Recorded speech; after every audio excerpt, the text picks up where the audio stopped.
oi, oi. It is Monday, which means our legendary, world-class 9:30 show is back, albeit it's 9:41. Apologies. Well, actually, blame Normski. It's Normski's fault. It's Normski's fault. No. We're all good. We're back to talk all things Arsenal. We've got some Liverpool reaction, a bit of press conference shit. Does Saliba need Gabriel? Please tell me Declan Rice has not done his hammy. Ooh. What hope have we got for next season? We've got some Regression FC, Wanker of the Week. All of us are going to have a little go on that. And then we will wrap up with our brand new little merch bit we're going to have. But first, let's say hello to the world-class panel we've got for you. Shane, to my right, brother. How you doing, man? All good, man. All good. Yeah, looking forward to my Monday nights. It's one of my favourite times of the week now, coming on here with a panel of absolute legends. World-class chat as always. And yeah, we've got bits and pieces to get into, and I'm looking forward to it. I'm really looking forward to it. Yeah, no, buzzing, man. You know, as always, Shane, man, it's always grateful to have you. I love this panel. I love this show, Monday nights. That's how you start the week, innit? DJB, big up to you, brother. Always a pleasure.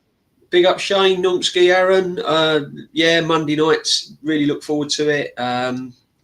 All good. And looking forward to having some debates tonight, and big up the chat as always. Yeah, man. Yeah, and we got Normski in the building with his world-class Matrix background, man. What you got for us today, Norms? Come on, man. We're gonna be plugged in. No, I mean, look, I've got the Matrix on the back. So as you know, I've started up a random Matrix chat convo. So anything that comes out of Arsenal, especially out of Arteta's mouth, I will be loading it up, mate. So people look out for that. I did one the other day. I hope you enjoyed it. But big up to the chat, big up to the panel, DJB, Shane, and obviously big up to you, Aaron. Listen, mate, your work rate is unbelievable, mate. You know what I mean? So more of that, you know what I'm saying? Boom. Well, talking about the work rate, obviously I haven't been able to stream the last couple of days as much as I'd like to, and I will just say it quickly. Most of the panel sort of know, but my missus and kids were in a car accident a couple of days ago, 2-3 days ago. Thankfully, it's only surface injuries, nothing too bad. They had a little whack on the motorway, couple of little bits of bruising, and a little bit more shaking than anything. But they're all good now. So obviously, I was spending a bit of time with them. It's the right thing to do. Taking a little bit of a break from Streamland, and obviously today, everyone's all in good spirit, so everyone's safe. And I just thought I'd sort of explain why.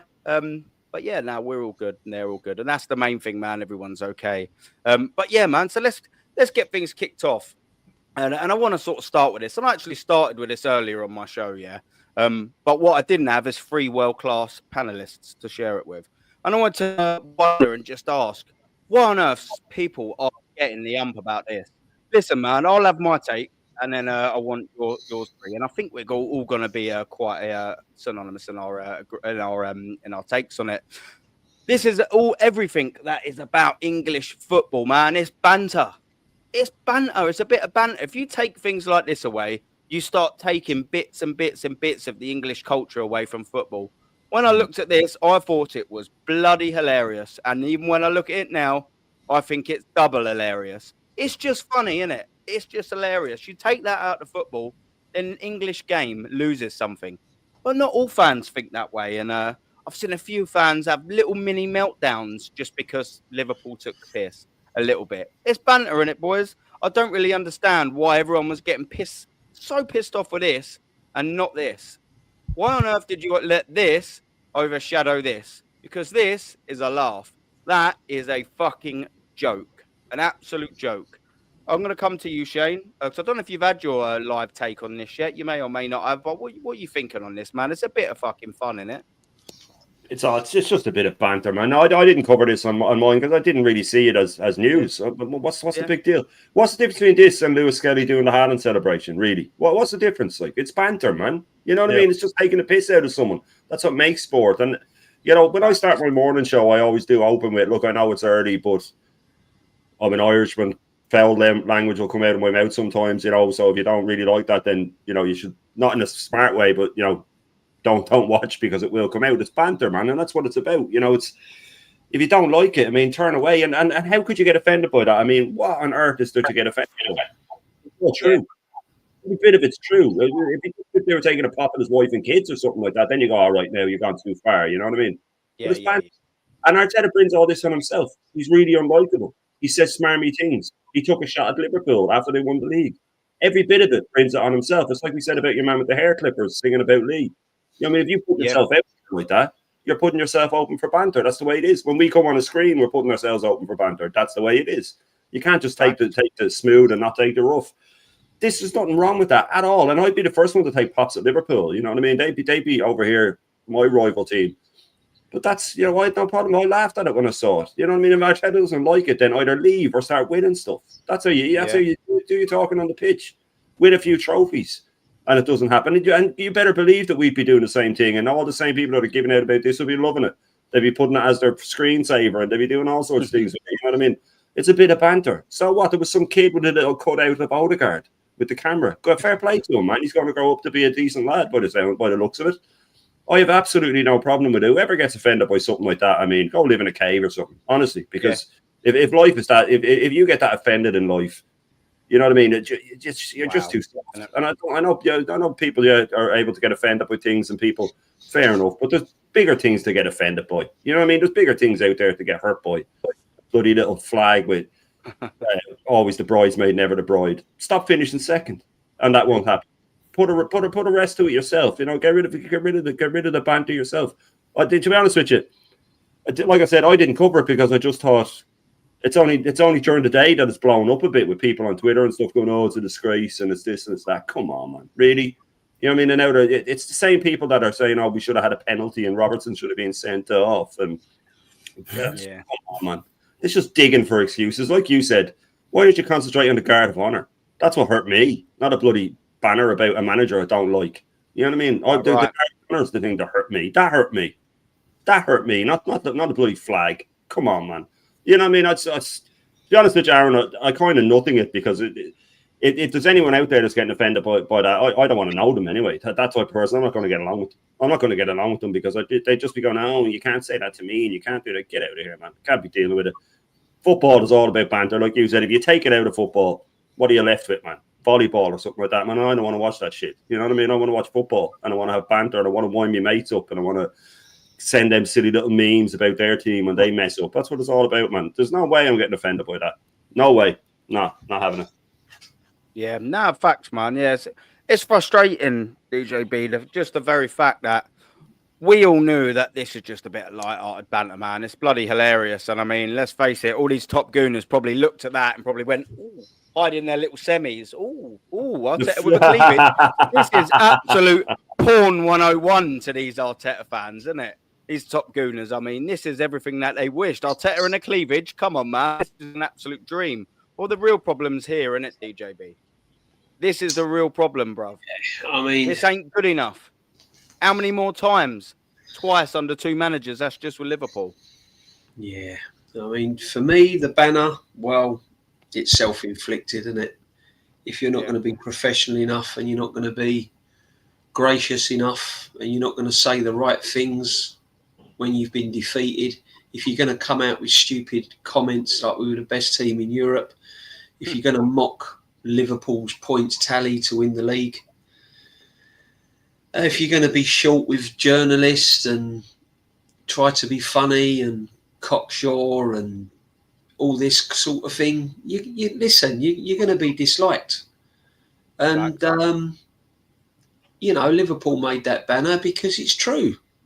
He is the bridesmaid. Let's be honest. Football club's a joke. It's second, then it's second. We get knocked out in the quarterfinals. We get knocked out in the semi-finals. We get knocked out in FA Cups. We get knocked out in Carabao Cups. So all the banner's doing is making a friendly. It's just making a kind of football banter of how bad we are. What they could have done was a more graphic banter than that about Arteta. I've got loads of banners I could make about the bloke. And you wouldn't be able to put them on the screen.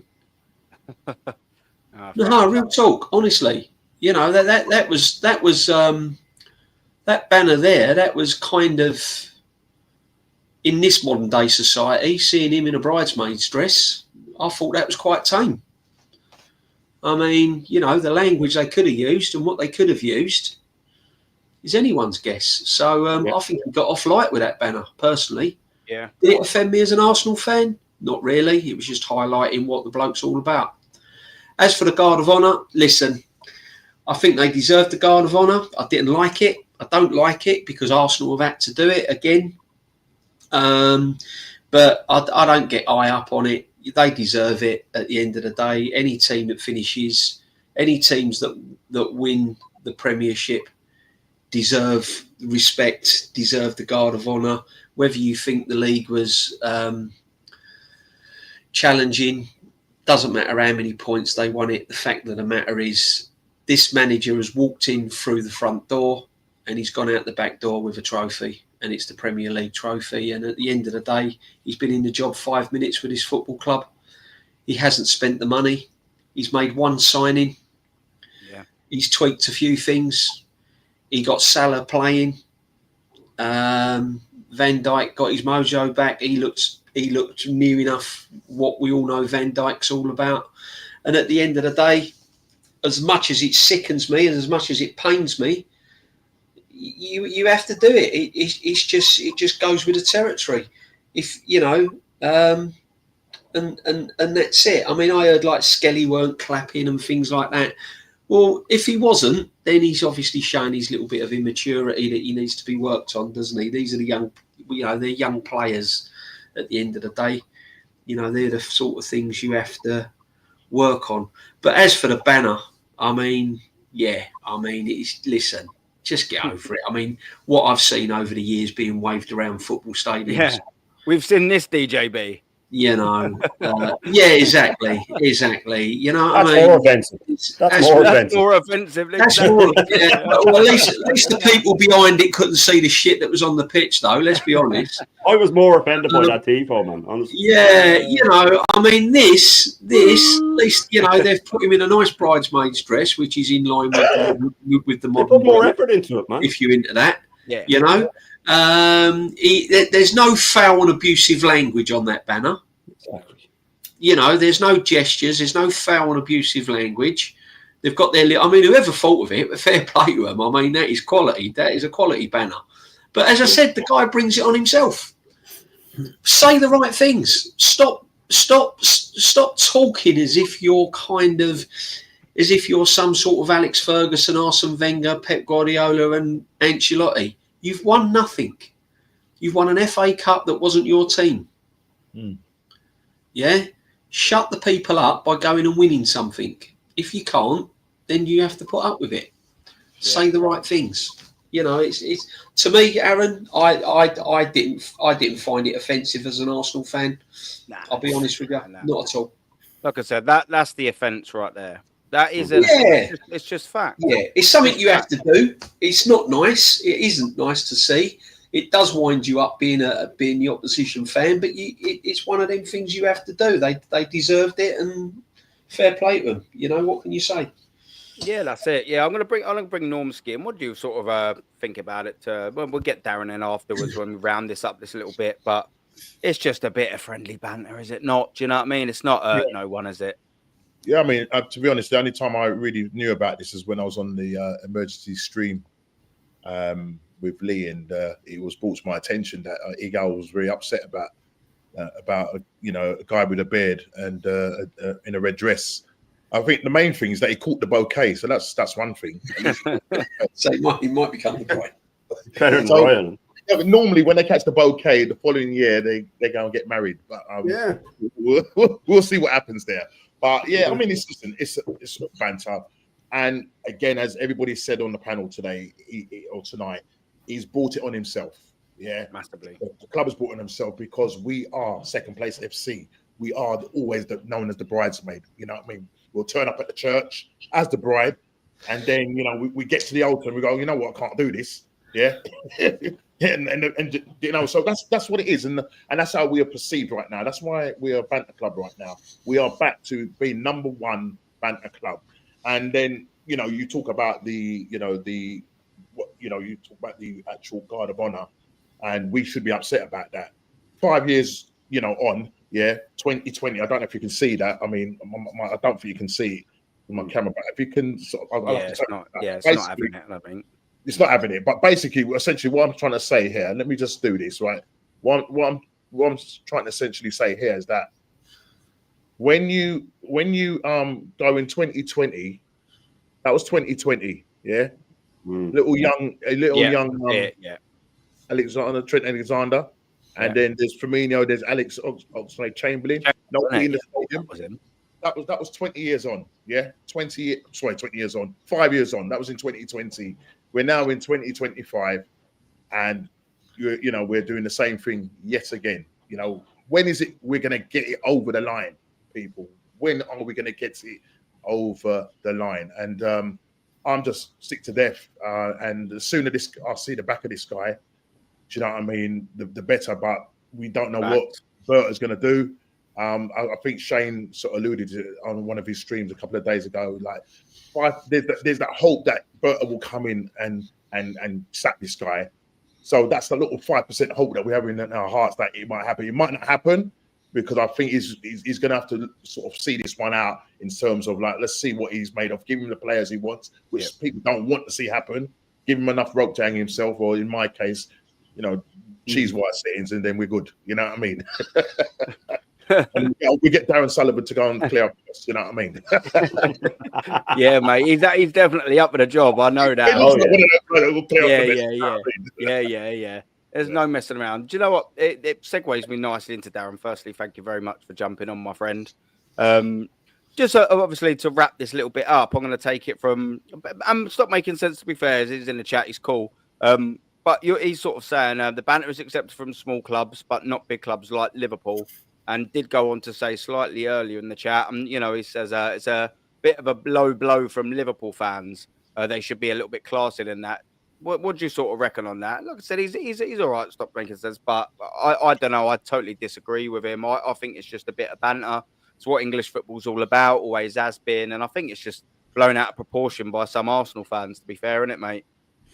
Yeah, I mean, surely a girl should know that the Scousers are known for their sense of humour or lack of it. They all think they're comedians, and that was a funny sketch they put up on the Cop. And for those that went to Anfield '89, you'll remember what happened there was they were expecting to win that title that night, and they were very classy. They had a banner, a small little banner that said something along, I can't remember the exact words, but it said something along the lines of, to the 95, we wish we're alive, this one's for you. And what they did was, at the end of the game, they ran all the way from the Cop and they come and waved at us Arsenal fans, which I thought was a really nice touch, considering we'd just beaten them after Hillsborough. And I turned around to me mate and said, are we getting out of here alive tonight?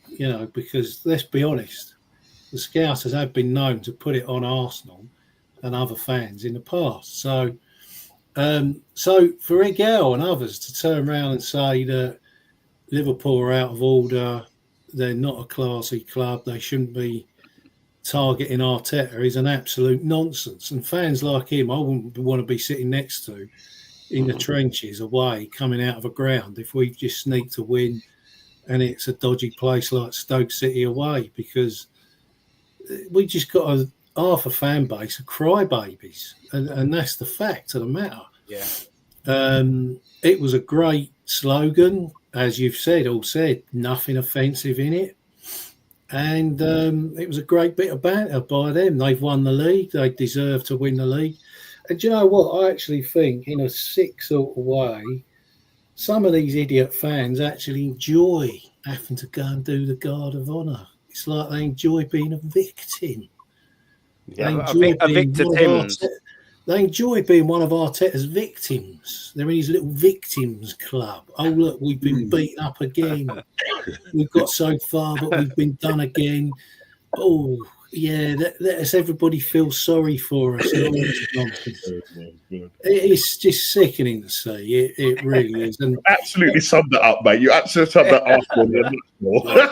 If I was a director or owner of the club, now I might have would have sacked Arteta, and then I would have turned around, got a new manager in, and said to the new manager, right, get that team out on the pitch against Liverpool. We ain't doing a guard of honour. This is a new broom. Let's get out there. If they want a guard of honour, get other teams to go and do it. We ain't doing it. Yeah, to send a message out. Yeah. But we all know this club are dithering. They're going to wait and see what happens. Somebody that I believe might be connected to the club told me the other day they're going to give money in the summer, but this is it. This is the season. If it don't happen this year, he's definitely going. We heard it last season. I just feel like they want to give him more money to look good. They want to give Arteta money so he can look better than what he is. Because I don't care what anyone says. If you go and give any bog standard average manager loads of cash, they've got some quality players, haven't they? You know, he has got Timber. He's got Rice. Ray as an average goalkeeper. Miles Lewis-Skelly, well, he didn't cost a fortune. He's in there now. Moreno, for whatever you say about him, he's banging goals in at Euro tournaments and winning that for Spain. And he's deputising and getting goals for us. All right, he's not a striker. But, I mean, look at that. That signing is a massive mess.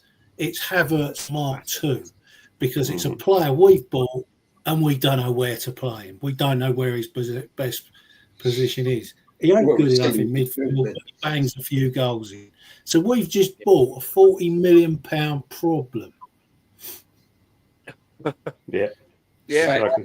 It's summed up very well. Just quickly before we, because you've segued me wonderfully again. Oh, everyone's doing it to me today. That's why the panel is such world-class panelists, man. Yeah, you segue into it nicely. And we're going to do the transfer. Well, not transfers, because we're going to do about this money, the war chest that no one's ever found. But before, I just want to remind everyone in the chat, smash up the likes. Don't forget to subscribe. And all the lads' links, including Darren Sullivan's Instagram page, are pinned in the chat. So make sure you're going over and giving these lads a follow, by the way. Yeah, we're going to keep shouting it out for the rest of the day. I just wanted to say big up to a few people in the chat. If you're still here, of course. Got Aces in the building. Ian McCauley's in the building. Lawrence is in the building. The Godfather, if I just said that, I can't quite remember if I did. But big up to Jez again twice if I did. He deserves the old double shout out. Catalan, big up to you, brother. We got FC Always Stop Making Sense. BBK, big up Taron. We got Charlie. We got DJ Cranes in the building. We got Mama Flossie. Big up to you, my dear. James, big up, mate. Hope you're all doing well. Just a couple of other people. We've got Benji in the building. Topside, big up to you, man. Tops, how you doing, geezer? Quaja, big up, mate. Hopefully I pronounced that right. I'm sure I got that right the other time. I don't know if I've changed that then, but big up Hengadi's here, mate. Big up to you. I'm going to just do a couple more. KLS, big up, brother. I trust you, the process sandwich. Fucking hell, I love that name. Joseph, big up to you, geezer. Gun down, Carl's in here, Temmy's in here, Rose in here. And we've got Joseph as well, man. So big up and don't forget to like and subscribe. So we have a £350 million war chest. X marks the spot. I don't know where it is. The map for it's probably on a Harvester crayon kit on the other side of it. We're going to try and find where the treasure's buried. No one's managed to find it. I don't understand how people, think that we're going to be given 350 million because that's now the touted number that's being lobbed around. Probably going to be about 200. I'd probably there much assume. But what about all this? How are we going to spend all of that money and get all of the positions that we need to address? Because we need a goalkeeper, we need a left back, we need a right-sided centre back, we need probably about 2 midfielders in a defensive position, we need a left 8, we need a centre attacking midfielder, we need 2 wingers, 2 strikers. Boys, I don't know about you lot, but I'm kind of thinking that 200 million ain't going to quite cut it because we ain't been given this 350 million war chest. We also then, if we are to get anywhere near 300 million, need to sell about 5, 6, 7, 8, maybe even 9 players. How are we going to be getting in 10 players? How are we going to sell 8 players? How are we going to renew 5 contracts all in one summer? It's just impossible, isn't it, boys? But let's just stick to the incomings for the time being. How on earth are we going to be sorting this squad out for next season with this kind of money? We're not being given 350. It's just a nuisance. I don't know about you, Shane, bro. I'm sick to death of reading this fucking news in the paper saying that we've been given astronomical amounts of money because I don't trust this geez with it. Darren hit the nail on the head. Look what he does when you give him money. Look what he does. Mikel Merino, what a shambolic signing. It's basically the same as Kai Havertz, but 20 million cheaper. A waste of dough. You've got Calafiori in. Oh, guess what? He's the third signing. We've made a left-back signing, sometimes even more than one signing in the last 3 or 4 summer windows, by the way. Signed one or more left-backs. And what do we need to do in this fucking summer? We need another left-back. You can't write it. Like, you literally can't write how bad this is. Where do we start? We're linked with so many players. Some people, for some goddamn reason, think we're still getting Sesko. Yeah. Not Sesko, sorry. Isaac. They still think we're getting Isaac. All right, so we're going to spend 125 million on Isaac. Probably going to cost more than that. And that's most of the transfer money gone. Where do they think that we're going to reshape these? Because they're like, yeah, we're going to get Williams as well. And with the Zubamendi deal. Well, just with them 3 players, you're over 2.5. Where's the money coming from if we need all these signings? Because yet again, you see all these nonsense links in the papers saying that we're spending about 8 billions worth of talent. And what we see is fucking Mikel Mourinho and Calafiori come through the door. And if we're lucky, we get a little sprinkling of sterling at the end of it. I don't know about you, Shane, but how confident are you with this transfer window coming up? Do you think we're going to be given the money? Do you reckon we're going to spend it wisely? I know it's a broad question, so feel free to answer whatever the fuck you want in it, my friend. I'm just intrigued because this money thing's a joke. I'll be honest with you, Aaron. I think this summer's going to be an unmitigated disaster, an absolute disaster. I am tired of sitting here when there's egals or whoever on the screen, and you just keep trying to lay out the facts to them, and you go, "Can you not see that we are losing Partey? Jorginho's gone, Tierney's gone, Trossard wants to leave, Saliba looks like he's going to leave. We have injured. It looks like Royce has a hamstring now. We have all these injuries, all these players leaving. Plus, our squad was already really, really short. We have 24 players, man. 24 players, while Chelsea and City and all have 30 registered players. We still have the second highest wage bill, mind, when we have 6 players left. But you try to lay it out, and when you count them all down, you end up with about 16 players. So you need to sign 14 players. Now, let's get it right. And 2 of those 16 players are Wanyeri, who he's fallen out with, and Skelly, who's a kid, right? So you were talking about a Forest-sized rebuild when they came up, and they nearly went back down. People forget that they were about 2 points off. If they had lost one extra game that they won, it would have been known as one of the biggest disasters. Why did they do that? You can't sign that many players. They got very, very lucky that they stayed up, and then it took time to bed in. This is going to be an absolute disaster, and especially with this manager at the helm. Especially with this manager, I'm with you, Aaron. Whatever happened to signing a goalkeeper who's like 36 as your backup? A being there, done a goalkeeper as your backup. He might never play. He's on the bench. If your keeper does get an injury, he's got the experience to come in. It used to always be that, or it was an 18-year-old kid from the U team, and you have him on the bench, and hope that your keeper won't get injured. They rarely do. And if your keeper gets a long-term injury and it's before Christmas, then you sign another keeper. You roll with the punches. Why are we signing? Does he not remember what happened with the Ramsdale-Raya thing? That was an absolute disaster. An absolute disaster. And I'm starting to think now, because the amount of pressure that was on Raya for that first month, and he was awful. Let's remember that Luton game and all. Raya was awful for the first couple of months. And now that the pressure's on again with the big Champions League games, he's been awful again. So I'm starting to think maybe he is a player that cannot handle heavy pressure. Maybe he's a goalkeeper that can't handle pressure. Maybe that's why it took him so long to break through. Maybe that's why he was in the lower leagues for so long. Maybe some players just can't handle the big pressure. But that's a whole other story. I look at our team and I go, like we're in so much trouble, and people can't see it. They cannot see it. The amount of players we have to sign. The amount of players are going to lose. Saliba, I'm nearly certain he's going to leave. If not, he's going to spend the whole season unhappy. And then we'll end up having to sell him at cut price. And Bertha, if Saliba says, oh, look, I'm going to run down my contract and go to Madrid, he'll just go, right, well, I'm selling you now because I'm not losing money on you. I'll sell you to whoever. But with player power now, he could still just sit it out. So looking at this summer and the transfers, I don't really see us getting the money, like you said. I don't see us getting that much money. I mean, we've never spent anything close to that. Why do people think we're going to do it? And even if we do, like DJB says, and I often say, I don't want this manager spending it. You know what I mean? Like, what's the point in getting players in? Darren touched on it. Look what he did with Marino. Look, why we didn't need Marino in the first place. We didn't need Havertz. He's insisted on all these players. He just wants yes men. And if Bertha brings in players that aren't yes men, he'll just fall out with them. He'll fall out with them, or he'll play them out of position, or he'll find some way to mess it up. or he'll run them into the ground like he does. So I don't know. I really am fearful of this summer. Really, really fearful. I think it's so tiring trying to explain it to top gooners, and you can spend 10 minutes saying exactly what I've said now, and they'll just go, "Oh, if the board get him a striker, we'll be okay." And then you go, "Come on, man! It's not Football Manager. Like, they think it's a game. They think it's a computer game where you just sign a striker and everything works out. It doesn't work. They never look into it. They never look deep into it, and they never, think of the wage bills, and they never even consider the sort of the stuff that's going on inside, the unhappy players and the injuries. That the injuries can't be his fault. The wages can't be his fault. The bad transfers aren't his. The board did this. The board did that.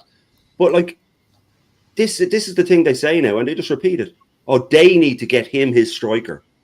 They need to give him his striker. They need to give him the tools. He's been given 750 million's worth of tools, and he's bought them from Wish. He hasn't bought Black & Decker, man. You know what I mean? He's bought a fucking saw that falls apart the second you use it. You know what I mean? And then he's wondering why he can't build. He's the architect, isn't he? He's wondering why he can't build anything. He's just bought shitty tools. He's being ripped off every time he's gone. He's one of those.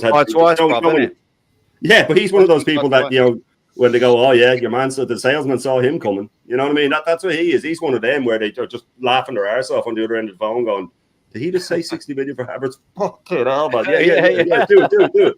You know what I mean? Like, I remember Peter Risdale.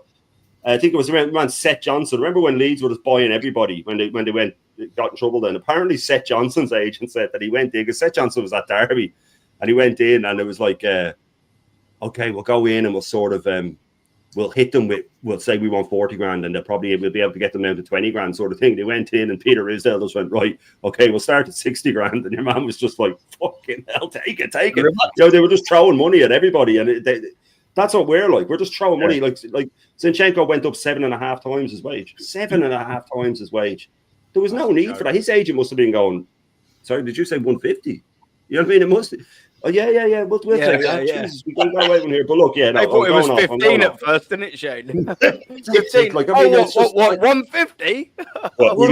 Zero in it. Like, yeah. Did you put a zero by mistake? No, just don't say anything. Just sign it. Don't say anything. But look, I really think we're in trouble. I think we're in a lot bigger trouble than people. If we get in 4 players, we're going to lose that many, and we're already short. So and we're going to get back all these loans that don't want to be here. We've got damaged goods to sell, and it's just, I think it's going to be one of the worst summers we ever had. One of the worst summers we ever had. And I'm not looking forward to it at all. Yeah, no, facts, man. Before coming to DJB, big up to you, Tony Woodcock Legend. There's a couple of supers I just want to get through. As well, we got 110 in the building, man. So I do apologise, chat, if I'm unable to get through everything, man. There's 110 of you, man. It makes my heart smile. Honestly, world class. I'm trying to keep up, but all of you have been so world class. The chat is pinging and pinging and pinging. I've got no chance, but what I can do is read out something like this from this absolute geezer of a man, Tony Woodcock. Thank you very much. That's going in the squeaky chair fund. Absolute ridiculous. My arsehole's aching. Thank you very much, chair. It's nearly there. We're nearly there. Arteta has set the club so far back, and I know everyone's going to agree with this. So far back, it will take at least 2 managers to reverse the damage. Kieran Tierney has gone for free. Yeah, mate. Listen, let me just start with the Kieran Tierney thing there. That is an absolute joke. And I know Bertel would have came in, and I say this all the time. He would have come in and gone, looked in that training ground, and he'd have gone, yeah, I like this left back. Yeah. What's his contract situation? Yeah, I like him. Is he on a new deal? What we sort of saying? Are we signing him up to a new deal? Yeah, sorry, Andrea. That they haven't renewed his contract. Sorry, Andre, he's already leaving for free to Celtic. You fucking what? Absolute nightmare of a transfer that was. How on earth we could do that? I don't know. And yeah, you're right. It's setting at least two managers back, at least 2 years back, 2 months back. It's ridiculous.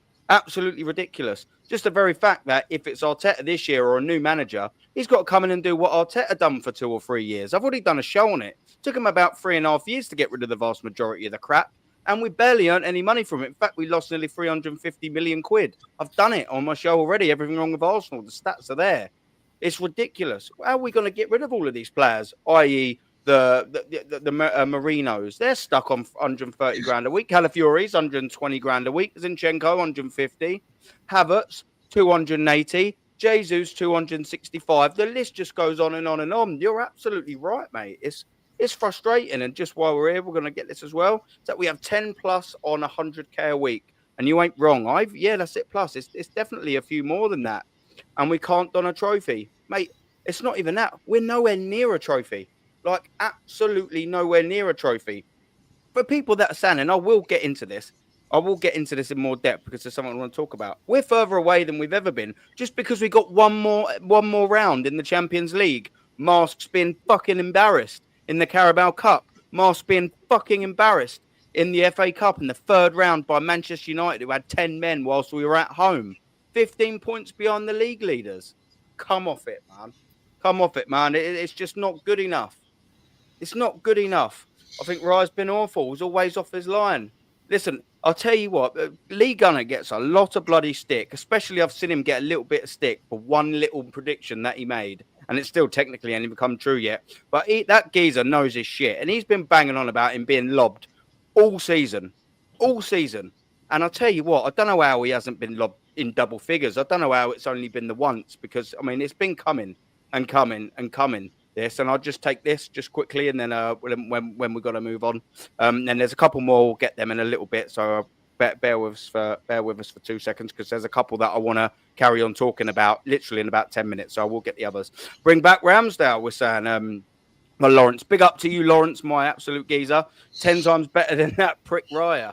Do you know what? Like it did take Raya a little bit to get back in there because obviously our fans, you know, all the positive fans. That you know all for this club and all that. The same fans that were singing Aaron Ramsdale's name while a different goalkeeper was in goal.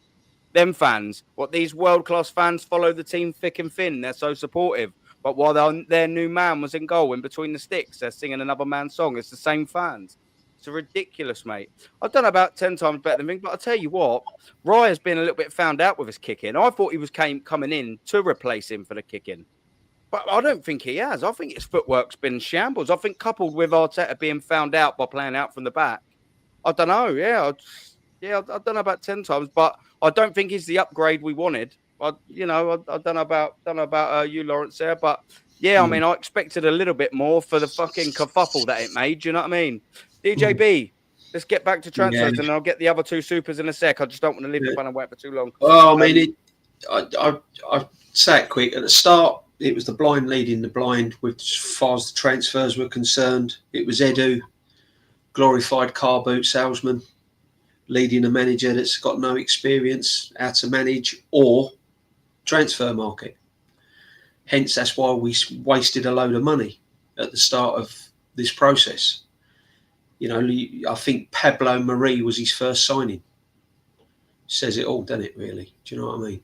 And then it got worse. Then you had the likes of Sambi Lokonga and Tavares, and it just went on and on and on and on. So there was money thrown at it left, right and centre, wasn't improving the team. And then when he did have a chance to go out and rectify the problem, he signed Kai Havertz. Signed him as a midfield player. That weren't going down too well, so he put him as our main striker. Yeah. And that's where we was with him. And then he goes, then at the end of last season, I'll make it brief, at the end of last season, every man, woman, dog, cat in the world knew what we needed. Yeah. All we needed was a striker. Everyone was saying, all Arsenal need is to go and get a striker. No, what does he go and do? He goes and buys not only a defensive midfield player, he goes and buys a centre-half that he plays as left back. He then buys a defensive midfield player who we all know can't play in midfield. He's gone as a makeshift striker, and okay, he scored goals, but he's not a striker. He ain't even a midfield player. You saw that yesterday. You saw it in the first leg against PSG. He's absolutely crap. Goes around like a statue in the wind. Awful, slow, no vision, nothing. Gets a red card, sums him up. So he's wasted money there. So then you think to yourself, well, go on, let's go and make something happen. And then we get told we've got this 300, this massive war chest, this money. It's not there, guys. We haven't got that money. There's no money there. And in order to get players in the door, we're going to need players out the door. So we thought. Because now they're thinking of offering Trossard. extended deal. Oh, please. Now, this Trossard is not good enough to play 90 minutes of football. He's 30 years of age. He needs to be moved on.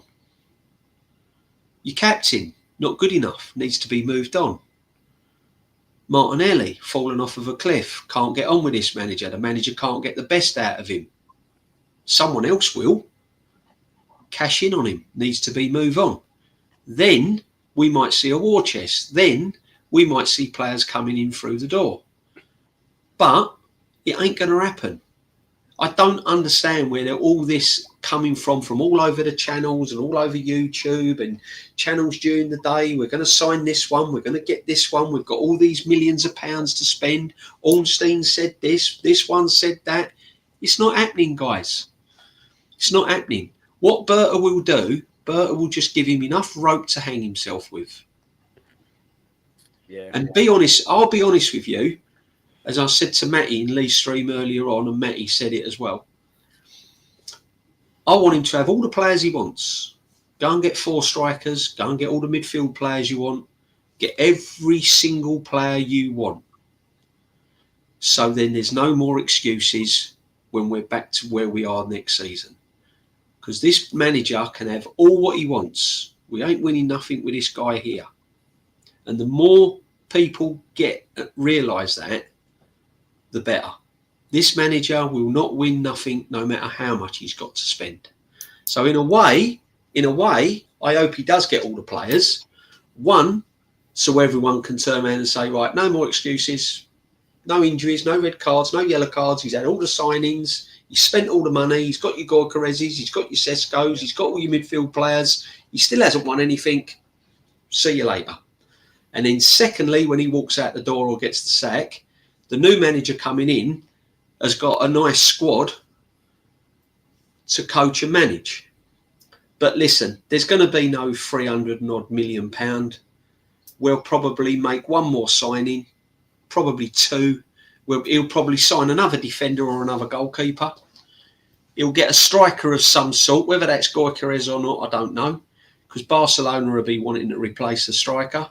And if Man United win the Europa Cup, he'll want to go back with his old manager because he'll get Champions League football.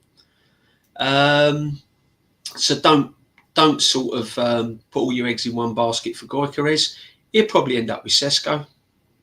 We'll probably end up with another project. But I've said it before, whoever we end up with, he will make sure that he plays Kai Havertz because he's obsessed with Kai Havertz. And he'll die on the hill with his signing. This signing will be his downfall because he will put Kai Havertz in no matter what. He'll rotate him. He'll put him in midfield. And I'll quickly just disappear for about 5 minutes, guys. Yeah, mate. We've got more injuries now. Declan Rice, all the games he's played, injured. Apparently, it's coming out that he was having injuries against Bournemouth where he never rotated and dropped him.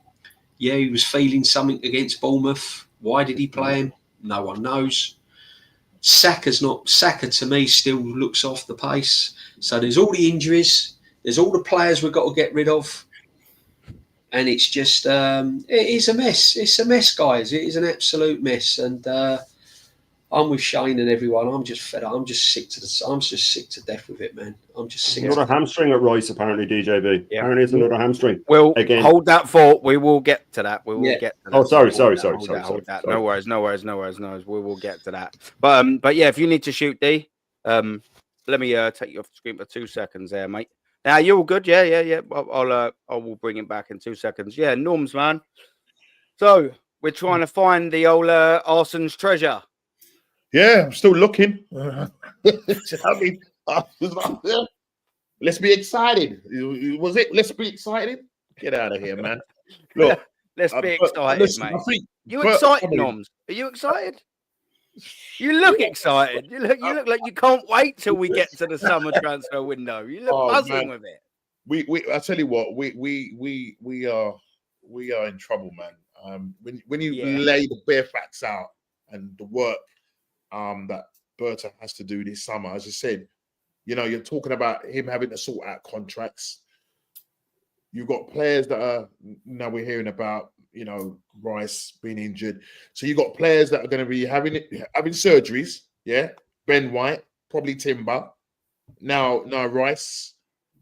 You've got Jesus, who's not going to be back until the end of the year. Tommy Asu, not back until the end of the year. Right. And this supposedly war chest that we're meant to be getting, which I don't know how this money is coming about or what. But for me, how Alberta goes about this is going to be interesting. I would like and I would hope and pray that he will go into his little black book and find those gems, you know, and just hope. And as DJ said, get the players in, give him the players, give him what he wants, So there's enough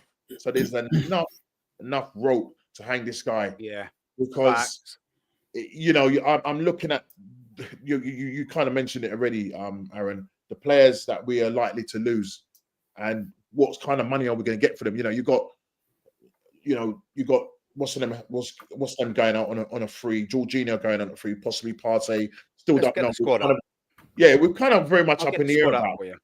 Yeah, let's get that up, man. Because I'll get it up just so everyone can have a look, and it will be with the wages as well, just so people. It's one I use all the time, because it's got the current squad and who can be sold. It hasn't got the loanees, of course, because they're not here, but you know, there ain't too many of them. All right, so there you go. Now that gives you a bit of an easier way to work down from the screen. We've got figures in front of us. Yeah, that's a little bit. Look at the wages, man. Kai Havertz. DJ said it. He's going to die on the hill. But you know what the problem is, right? You know, it's just like when you don't do what you're meant to do in that summer gone, in terms of going in and getting that striker, because he's having to rotate the side, play people out of positions. Yeah.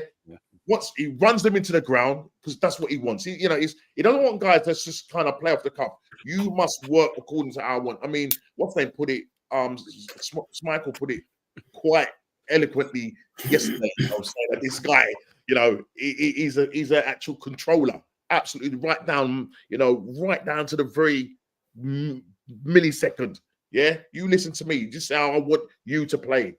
And he's literally run these guys. Every injury that you're looking at, it's not even any impact injury now. These are all muscle injuries. And this is down to Mikel Arteta and the way his training is and just his whole. He's not a good coach. When I say he's not a good coach, I was thinking to myself, if these same set of players were to play under someone like Inzaghi, for instance, Inzaghi, I think that these players will go a lot further than our current, under our current coach or manager, you want to call him. They would definitely go further, yeah. Because you look at what he's doing with Inter Milan, yeah. You're looking at an average age of 29. Look what he's doing. He's got them into a final, yet again. So I don't know. The summer is going to be interesting in terms of the way the two of Berta and Arteta go into this transfer window, because Berta might buy the players that he thinks that will fit the profile of the club, but it's what Arteta now does with those players. And if he can't, I mean, half of these players, like most of them, I would say are half decent players, yeah. But he's got them playing out of position. But then also he hasn't got an eye for talent, because you're bringing in the likes of Moreno, you're bringing in the likes of Calafiori. That was one big mistake in the summer, spending 80 million on two players that we don't need. It's another left back. Yeah. We've got so many left backs. I think on Sunday was it 4 or 5 left backs on the pitch? And with Kivior and and he had Tierney playing over as a midfield player. I mean, what's going on here? Really, what is going on?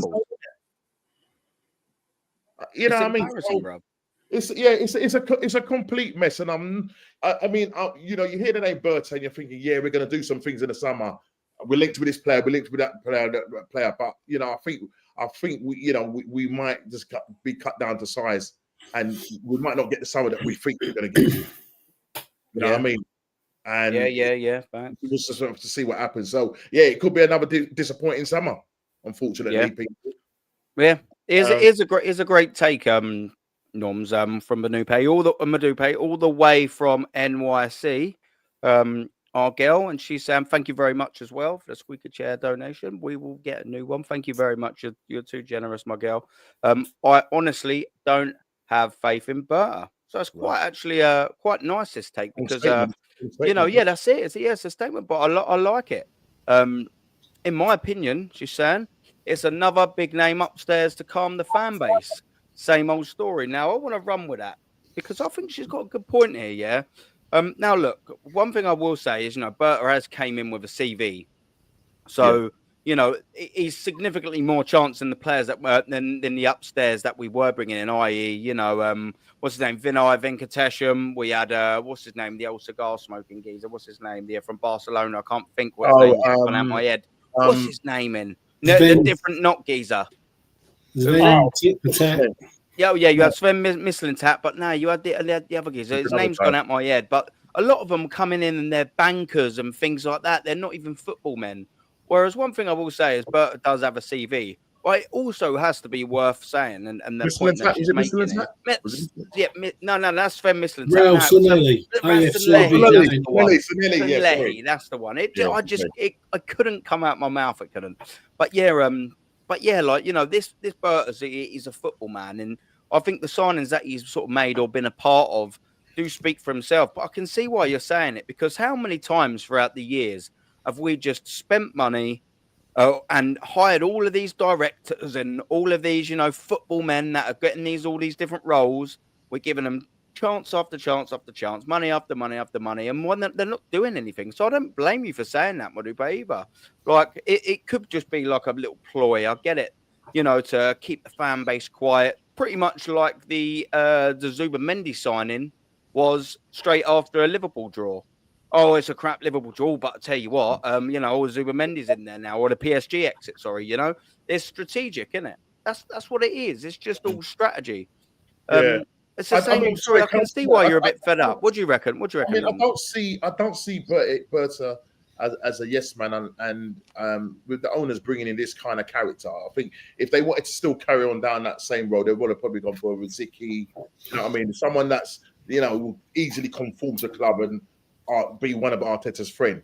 I don't see any evidence of Berta being Arteta's friend. You know what I mean? You hardly see them together in press conferences.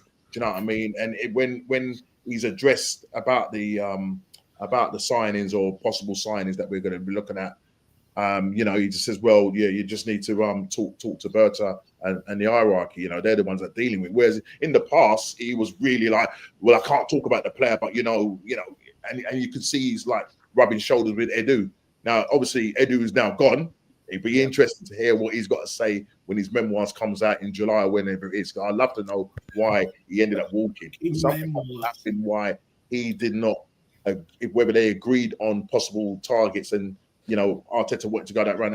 And we have a fact that Arteta, has the last say when it comes to who comes in. So I know it's down to Arteta. We hear the likes of Top Gooners saying, that the club has to back Arteta this year, give him what he wants, give him a striker, whatever. He had the chance to get a striker, and he chose not to, So he's got and wasted £80 million plus, right? And the owners have probably looked at it and said, hang on a minute, we've given you this money. Nobody can turn around and say, the impression that I get is that when you hear for these Top Gooners, like he hasn't been backed. Like, he's just started the job last year. No way.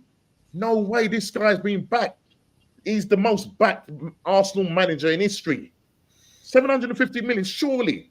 Can you imagine if Inzaghi had that kind of money? Oh. Right? Yeah. So I don't want to hear people saying, now give him the money and let's see what he can do. He's had the money. He's brought in 31 players, and maybe out of those 31 players, we could probably count on one hand who's been half decent. Mm-hmm.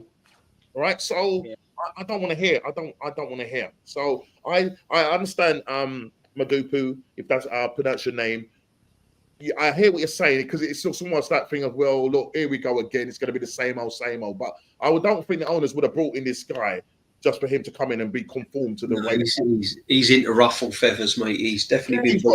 I personally think he's going to ruffle feathers, and these American owners, like they're quite ruthless. When they need to be ruthless, they're quite ruthless. And I think you can see, especially in Arteta, when he's been interviewed now of these last few press conferences, he's been very, prickly, in terms of you only saw it yesterday, didn't you? And the way he addresses some of these women reporters, journalists, you know what I mean? So I think he's feeling the pressure. It'd be interesting, as I say before I finish and let Darren come in, it'd be interesting to just hear what he's got to say after the Newcastle game. We're 15 points adrift of Liverpool. The season was wrapped up in November or October, whatever we're going to call it. We've never challenged, and the buck stops with Arteta. Right, so Berta's coming to ruffle feathers, as DJB says. He's coming to ruffle feathers, and I think he's going to give him. I think it would be ideal for him to give him the player. I don't want to, but give him the player, see what you can do, and then we'll see where we go from there. And if you're out of the top 4 come Christmas, you're out of all these competition, Berta will go and knock on Josh's door, say, "Yo, this ain't working, man." Yeah. Look, just go to the top drawer and get me the cheese. Give me the cheese. Oh man, but no, big up my dupe as always. Do you know what as well? Just quickly before we do move on, we've got a listener who's just sent me a WhatsApp, and you'll all recognise him. He's got the best accent in YouTube. His name is Matty. He is the Southern Gooner. Big up to Matty. The world-class Southern Gooner, the world-class Gooner. It's north, south, east, and west. And he sent me this. It is Atletico Madrid's players and wages. Now it's in dollars, and I don't actually really know what the dollar equates to in sterling. Very close to the euro. Oh, is it? Yeah. So yeah. Look at us. Let's have a little run through. Like, you've got the players and their wages. So you've got John Oblak. He's on quite high wages. Jan Oblak, sorry, not John. Jesus Christ. Yeah, John Oblak, whatever. You've got Koke, you've got Griezmann. That's not even that bad for Griezmann. What would that equate to? About 280 or something like that? 260, maybe 260. Yeah. Oh, so it is a little bit of a jump and all of that, then, is it? But look at all of these players coming down here. Look at all some of the quality players that they've got. Only on Jesus. Yeah. DePaul is one of the best midfielders out there, man. Yeah. World Cup winner. Lamar on the books, well. Yeah, mate. They've got Julian. No, that can't be right. That can't be right. Yeah. What, 56? Julian Alvarez. He's probably on, what's that, about 45 million quid, is it? He's got about 45,000, yeah. If they've given him that money. Yeah, but I think they do it properly, you see, Aaron. I think they do it the way it should be, that you get a contract like that, and if you're a success, then they'll jack it up. You know what I mean? The way it should be done. We'll give you a year. We just throw them the money. They do it where you come in on a sort of, well, let's be honest. If I was on 40 grand a week, I'd be a happy man. But compared to other people, I get it. But he'll probably jump up to about 120, 130 this year. I mean, look at Jimenez. Look, 100k a week. That DePaul shocks me because he's been there a long time. That equates to about 105. Soil off. You got to remember, we got men like Tommy Asu, who's played about 6 minutes of football on similar wages to Gabriel Magalhaes. Yeah, and Tommy Asu's on more than Rodrigo DePaul. Make it make sense. That is absolutely staggering, man. Madness. I mean, I can sort of get, like, you know what I mean? Oblak is one of the best goalkeepers in the world. I get the higher wages. Koke's been a great servant to him. Yeah. Griezmann, you get it. But then from there, I mean, it astronomically goes down, doesn't it? Astronomically. Yeah, they've won trophies. But this is getting back to Madupe's earlier on. I mean, this is what Berta's in for. He's not just in to sign players. He's in there to sort the mess out. He knows there's a mess. That's why the owners bought him in. That's why the owners didn't take the cheap option. They've bought in the best in class because they know. Sorry, DJ, I'm so shocked by it. Sorry, go ahead. They know there's a problem, and when you look at wages, the wages like this, and you compare it to ours, I mean, that's why Berta's in there, because they know there's a problem. They've highlighted there's a problem. They're not pulling the wool over their eyes on this one. And it's going to be interesting in the summer how Arteta and Berta work together. I think it's going to be an unhappy marriage, personally. Yeah. No, man, I can't believe some of these players on wages, man. Sorloth scored 4 at the weekend. Man. He's on about 40 grand a week. Absolutely gobsmacked. That's madness, Matty. But and lads, I'm like, when you sort of deep it, you get squads like this. Julian Alvarez is on £41,000 a week. He's on less than fucking Norbert Neto. Yeah, Conor Gallagher's on 39,000. Less than Norbert Neto. Sorloth's the biggest shock. Sorloth will come out at about 41 grand a week as well. But you see, he just came in. That's what they do. He'll get a massive pay rise now because he's been banging them in. That's crazy. Just highlight. If Sorloth came to Arsenal, we'd probably put him on fucking 300k. Yeah, he'd be on about that if he came to us. He would, yeah, and that's not even exaggerating. He'd have to be on more than that. He's one of the most informed strikers in the world right now. He's on 94,000 a week. He scored a 4-minute hat-trick at the weekend. Highlights the shit show we're in, doesn't it? It does. It really does. That's why Berta must look at this wage bill and just go, "What the fuck is going on here? What does this manager let happen?" That's why he must look at it and just be absolutely disgusted. So surely he can go to the Cronkies and go, here's the Atletico one. Here's what I had done here. Here's what your gaffer did. Get him out. Yeah. Let's get Simeone in and we'll do this again over here. Shane, can you imagine, right? If I go and take this wage, I'll just come from another club. Owners that want to save money. Owners are there to save money and make money, right? Right? If I was Berta, I'll be going to Josh Kroenke. I'm sure they know, and I'll show him this wage bill and go, look, this is what my fellas are on. Look what we're doing. Mm-hmm. Yeah. And Josh would be like, hang on a minute, boy, we're paying these guys all this money. Half of them not even on the pitch. Yeah. That's ridiculous. Yeah. If I take you, Shane, and I said, Shane, this is the top goal scorer, Thomas Lamar. I mean, at one time, this guy was worth how much money? He's on 107,000 a week. It's still 103. The Paul, 94,000. Mm-hmm. Yeah. You'd be going, hang on a minute, I need to go and readdress this. I need to look at my rate structure again. That's what I've been saying, Norms. I think if he goes to the Cronkies with this sort of thing, because we all know that they're money based. Yeah. I've been saying this on my morning show. I think the only way that he can sort of get a bit of a reaction is if he goes to the board and says, "Listen, guys, I've done the predictions, I've done the projections, all that stuff with this manager and the players he has. You will not get top 5 next year." I think that is the only way that you get a reaction out of him. Because, like we said, they're on money. Like, they're all about money. If he goes and goes, "Hey, guys, look, Sorloth scored 4 goals at the weekend. He's on 40 grand a week." And then they go, and who's our striker? And you go, "Yeah, Havertz." That guy on 280 grand, that Havertz? And you go, "Yeah, man, good accent, if I didn't know you was Irish, I'd have almost thought you were American then, Shane." Yeah. This guy, Havertz is I don't know who's talking. Aaron. Which one is Havertz? I'll give you another example. Newcastle. Bruno Guimaraes, he's their top earner on 180 grand a week. Bruno Guimaraes, 180. Yeah. Sorry. Tonali is on 133 grand a week. Alexander Isak is on £120,000 a week at Newcastle.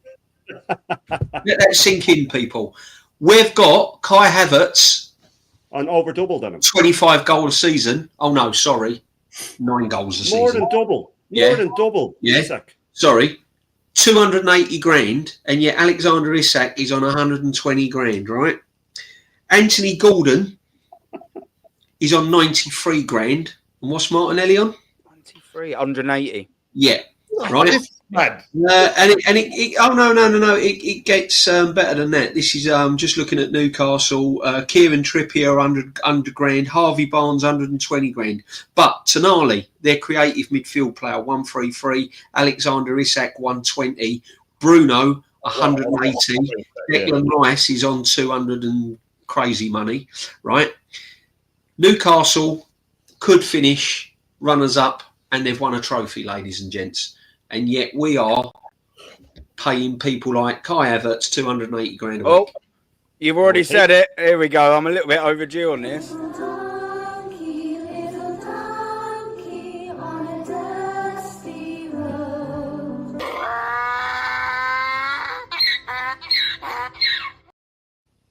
That guy?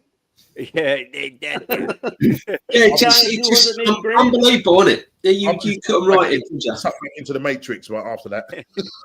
Sorry. That's crazy, isn't it? Oh man, no, it's this madness. Yeah, obviously, Vigilante, cheers for pinning me up on that. Just while I'm here as well, we've got 113 in the building. Don't forget the world-class panels. Their links are pinned in the chat, so give them a follow. And as well, smash a like up on here and smash a subscribe.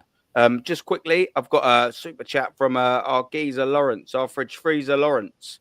And he's coming. Aaron, panel, Arteta threw another strop yesterday in his post-match interview. I'm telling you, he's losing it. I will be going slightly over a couple of bits over the over that press conference, by the way. I won't do the whole thing, but what I will do is go over some snippets that does include that, my friend. You are absolutely right, mate.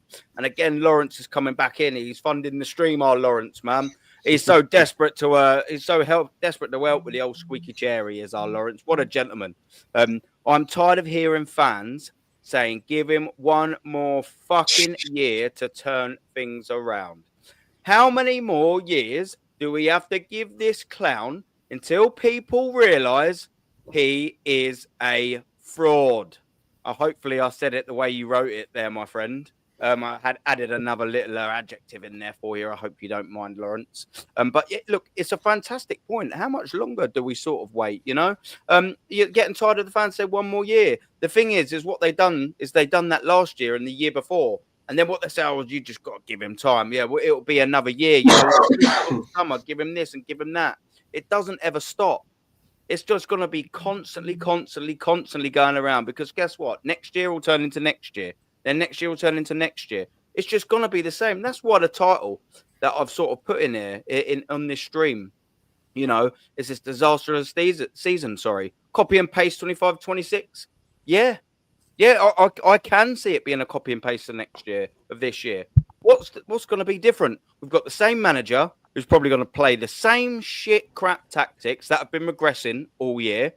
He's probably going to make some real poor signings. Maybe he'll pull one out the hat. Maybe.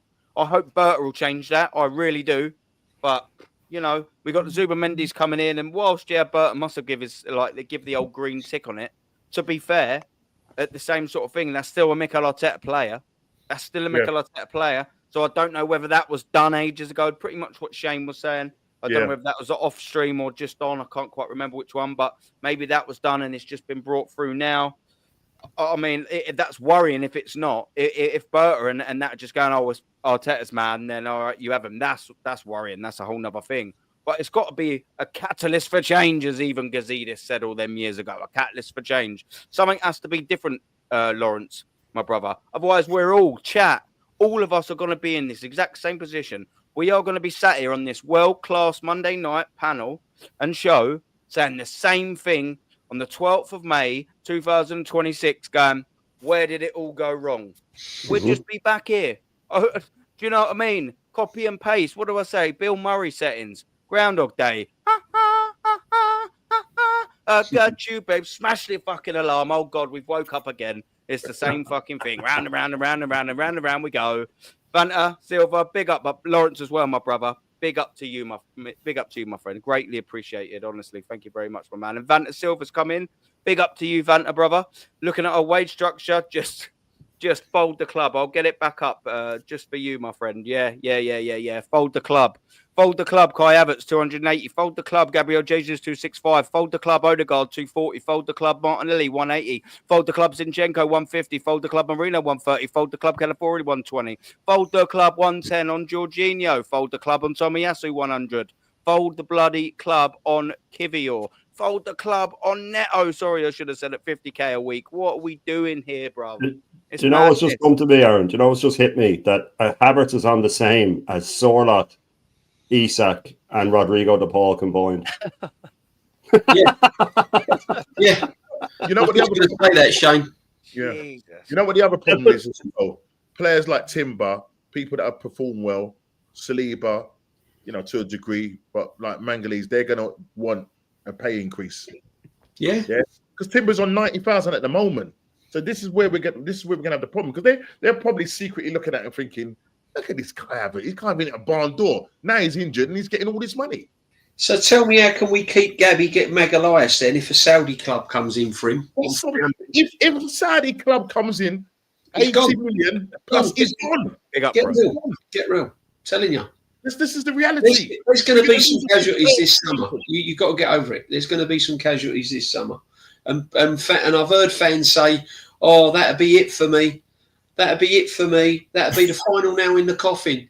No, the final nail in the coffin, he should have been this manager when he hasn't won anything again. Facts. Not players wanting to leave because they're being treated like crap. You know? Yeah. It's not winning anything.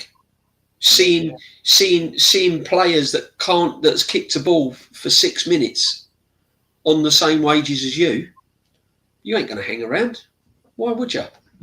I certainly wouldn't. It's crazy. It's madness settings. Honestly, it's crazy. Yeah, you're right as well. Look at some of the players on. Let me just bring this up 1 sec, just while people are still sort of conversing about it in the chat, and I'm a little bit behind it. And I do apologise. Why wouldn't Gabriel leave? Tell me one reason how we're going to keep Gabriel. Yeah.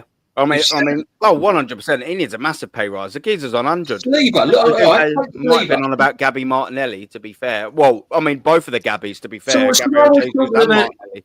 Again, guys, why are we talking about the centre halves? Look at Saliba, right? Saliba has had a dip in form the last, 4 or 5 matches. He hasn't been himself, right? He's had his head turned. Look at the way he's on, Saliba. Gabriel's had his best season this year. Yeah. And didn't he get dropped at the beginning of the season because the Saudis were sniffing around him? Yeah, Yeah. So that begs the question, has he had his best season this year because he wants to move? Yeah. Maybe. I don't What I always say about this wage structure is if you flip that upside down, it would make more sense. If you flip the players upside down, it would make more sense. Yeah. You know what I mean? Largely, yeah. You'd have, that's what I mean. You'd have Timber on a good wage, and you'd have Gabriel on a good wage, and you wouldn't have Havertz and Jesus on a good wage. Sticks in my side. It's A, we bought him in the first place, and B, look at his wages. I'm convinced when these players like Kai Havertz get chatted up and signed up by this club, outboard and managers, whoever's Edu or whoever it is, I'm hoping Bertha's going to be different. But I'm convinced they actually tell the players, what do you want to achieve at Arsenal? And they might not be saying, I want to win trophies, because they might have injuries or they've already done it before with another club like Man City, Chelsea. And I actually believe our board say to them, come and work with us. We'll give you more money, but there's no pressure to win any trophies. I'm convinced that is how we do business. I'm convinced. Because otherwise, why have you got Havertz on 280? Don't make any sense. Because this manager thought he was the best thing since sliced bread. He thought he was versatile. He thought he was the missing link in our midfield. He honestly believed. I think this is why. I think this is a lot of the reasons why Edu went. I don't think it was Edu signing at all. I think it's this manager signing. I really do. It's just an absolute. The first time I saw Havertz, I thought, no. Oh, I couldn't believe it. I went to Fulham at home, and I'm not joking. The geezer could not be bothered to run around. He was static throughout the whole 90 minutes. And I was just shocked at how bad he was. I'm shocked. Against United then as well early in the season. Remember, he gave the ball away for their goal, and he didn't track back. And that's when he was still playing in the 8, and Arteta insisted on him. They took him out of the firing line then after about 8 games. But those games that we drew a load of games and lost at the start of that season, that's people say, oh, well, we lost against Villa and we drew, but they all count the same. It's a league, you know what I mean? So his insistence on Havertz at that time, you should be edging a new signing in anyway, you know what I mean? You don't just start them straight away, you edge them in. Yeah. Like you know what I mean? You bring them off the bench for a couple of games and then you start starting them, you get them used to the team and stuff like that. But like DJB says, it will be the sword that he dies on. And from what I heard, and I have no basis for this, but I have heard it, that it was Edu wanted Kudus and Arteta wanted Havertz. And Arteta doubled down on Havertz. Yeah. And I've a sneaky feeling when Edu comes out that will be one of the major reasons that he sort of went, I can't do this anymore. Because look what Kudus went on that season with West Ham. He would have been 35 million cheaper at about half the wage. And exactly what we need, he would have covered Saka. So when you're working with someone like that, you just kind of go, well, there's no point talking to this man. Because we're going away to the Hong Kong Kung Fu Cup playing Tottenham across the other side of the world, we'd be better off saying no world tours pre-season. Let's stay in London, do a tour, the Emirates Cup, and play Barnet away. Unless Just like the Wenger days, isn't it? Yeah. Nonsense, but it's all money. It's all PR though, isn't it? It's all PR for this manager. It's all PR. Just quickly before you go off there, D, I just want to big up to Suge. Big up to you, brother. Our geezer's watching all the way from Australia, and he's saying, "Go on, Suge, man. Big up to you, Suge, man. Absolute legend. Absolute legend. Cheers, man. Go on, Suge. The squeaky chair fun. Big up, brother. Sorry, mate. Yeah, fold the club. Yeah, no, it's facts, man. It's ridiculous, isn't it? But no, yeah, I know I'd read that out already. I accidentally clicked off of that. But yeah, man, it's absolutely ridiculous. There's a few people in the chat that I'm just reading sort of through, and everyone's just. This is why I love making these graphics and things like that, and re-putting them up all the time. You know, obviously as and when it's relevant. Say that again. Sorry. Yeah, that's it. I always say, Norms, people listen with their eyes now, didn't they? So people can actually see this, because it's all well and good of us sitting there and very quickly saying, yeah, Havertz is on 280. Oh, yeah, this and all that. But a lot of people are constantly looking, from what I'm looking at in the chat, and going like, Jesus, Gabriel Jesus 265. By the way, but can I just say this to everyone? Look, this was from the start of the season. People in the chat, look at this. What's up here? Look over to the far right. Scroll right over your eyes to the far right. It says gross remaining. Now, that, by the way, is at the start of the season, okay? That's at the start of the season. So all their contracts, I think, are usually from the 1st of July, I think, or something like that. So this would have been 1st of July. Arsenal Football Club owed Gabriel Jesus and Kai Havertz £99 million remaining wages, which I'd worked out. They're like, I think it was about a week ago, we still owed them about like, I think something like, 80 million odd still, if they see out the remainder of their wages.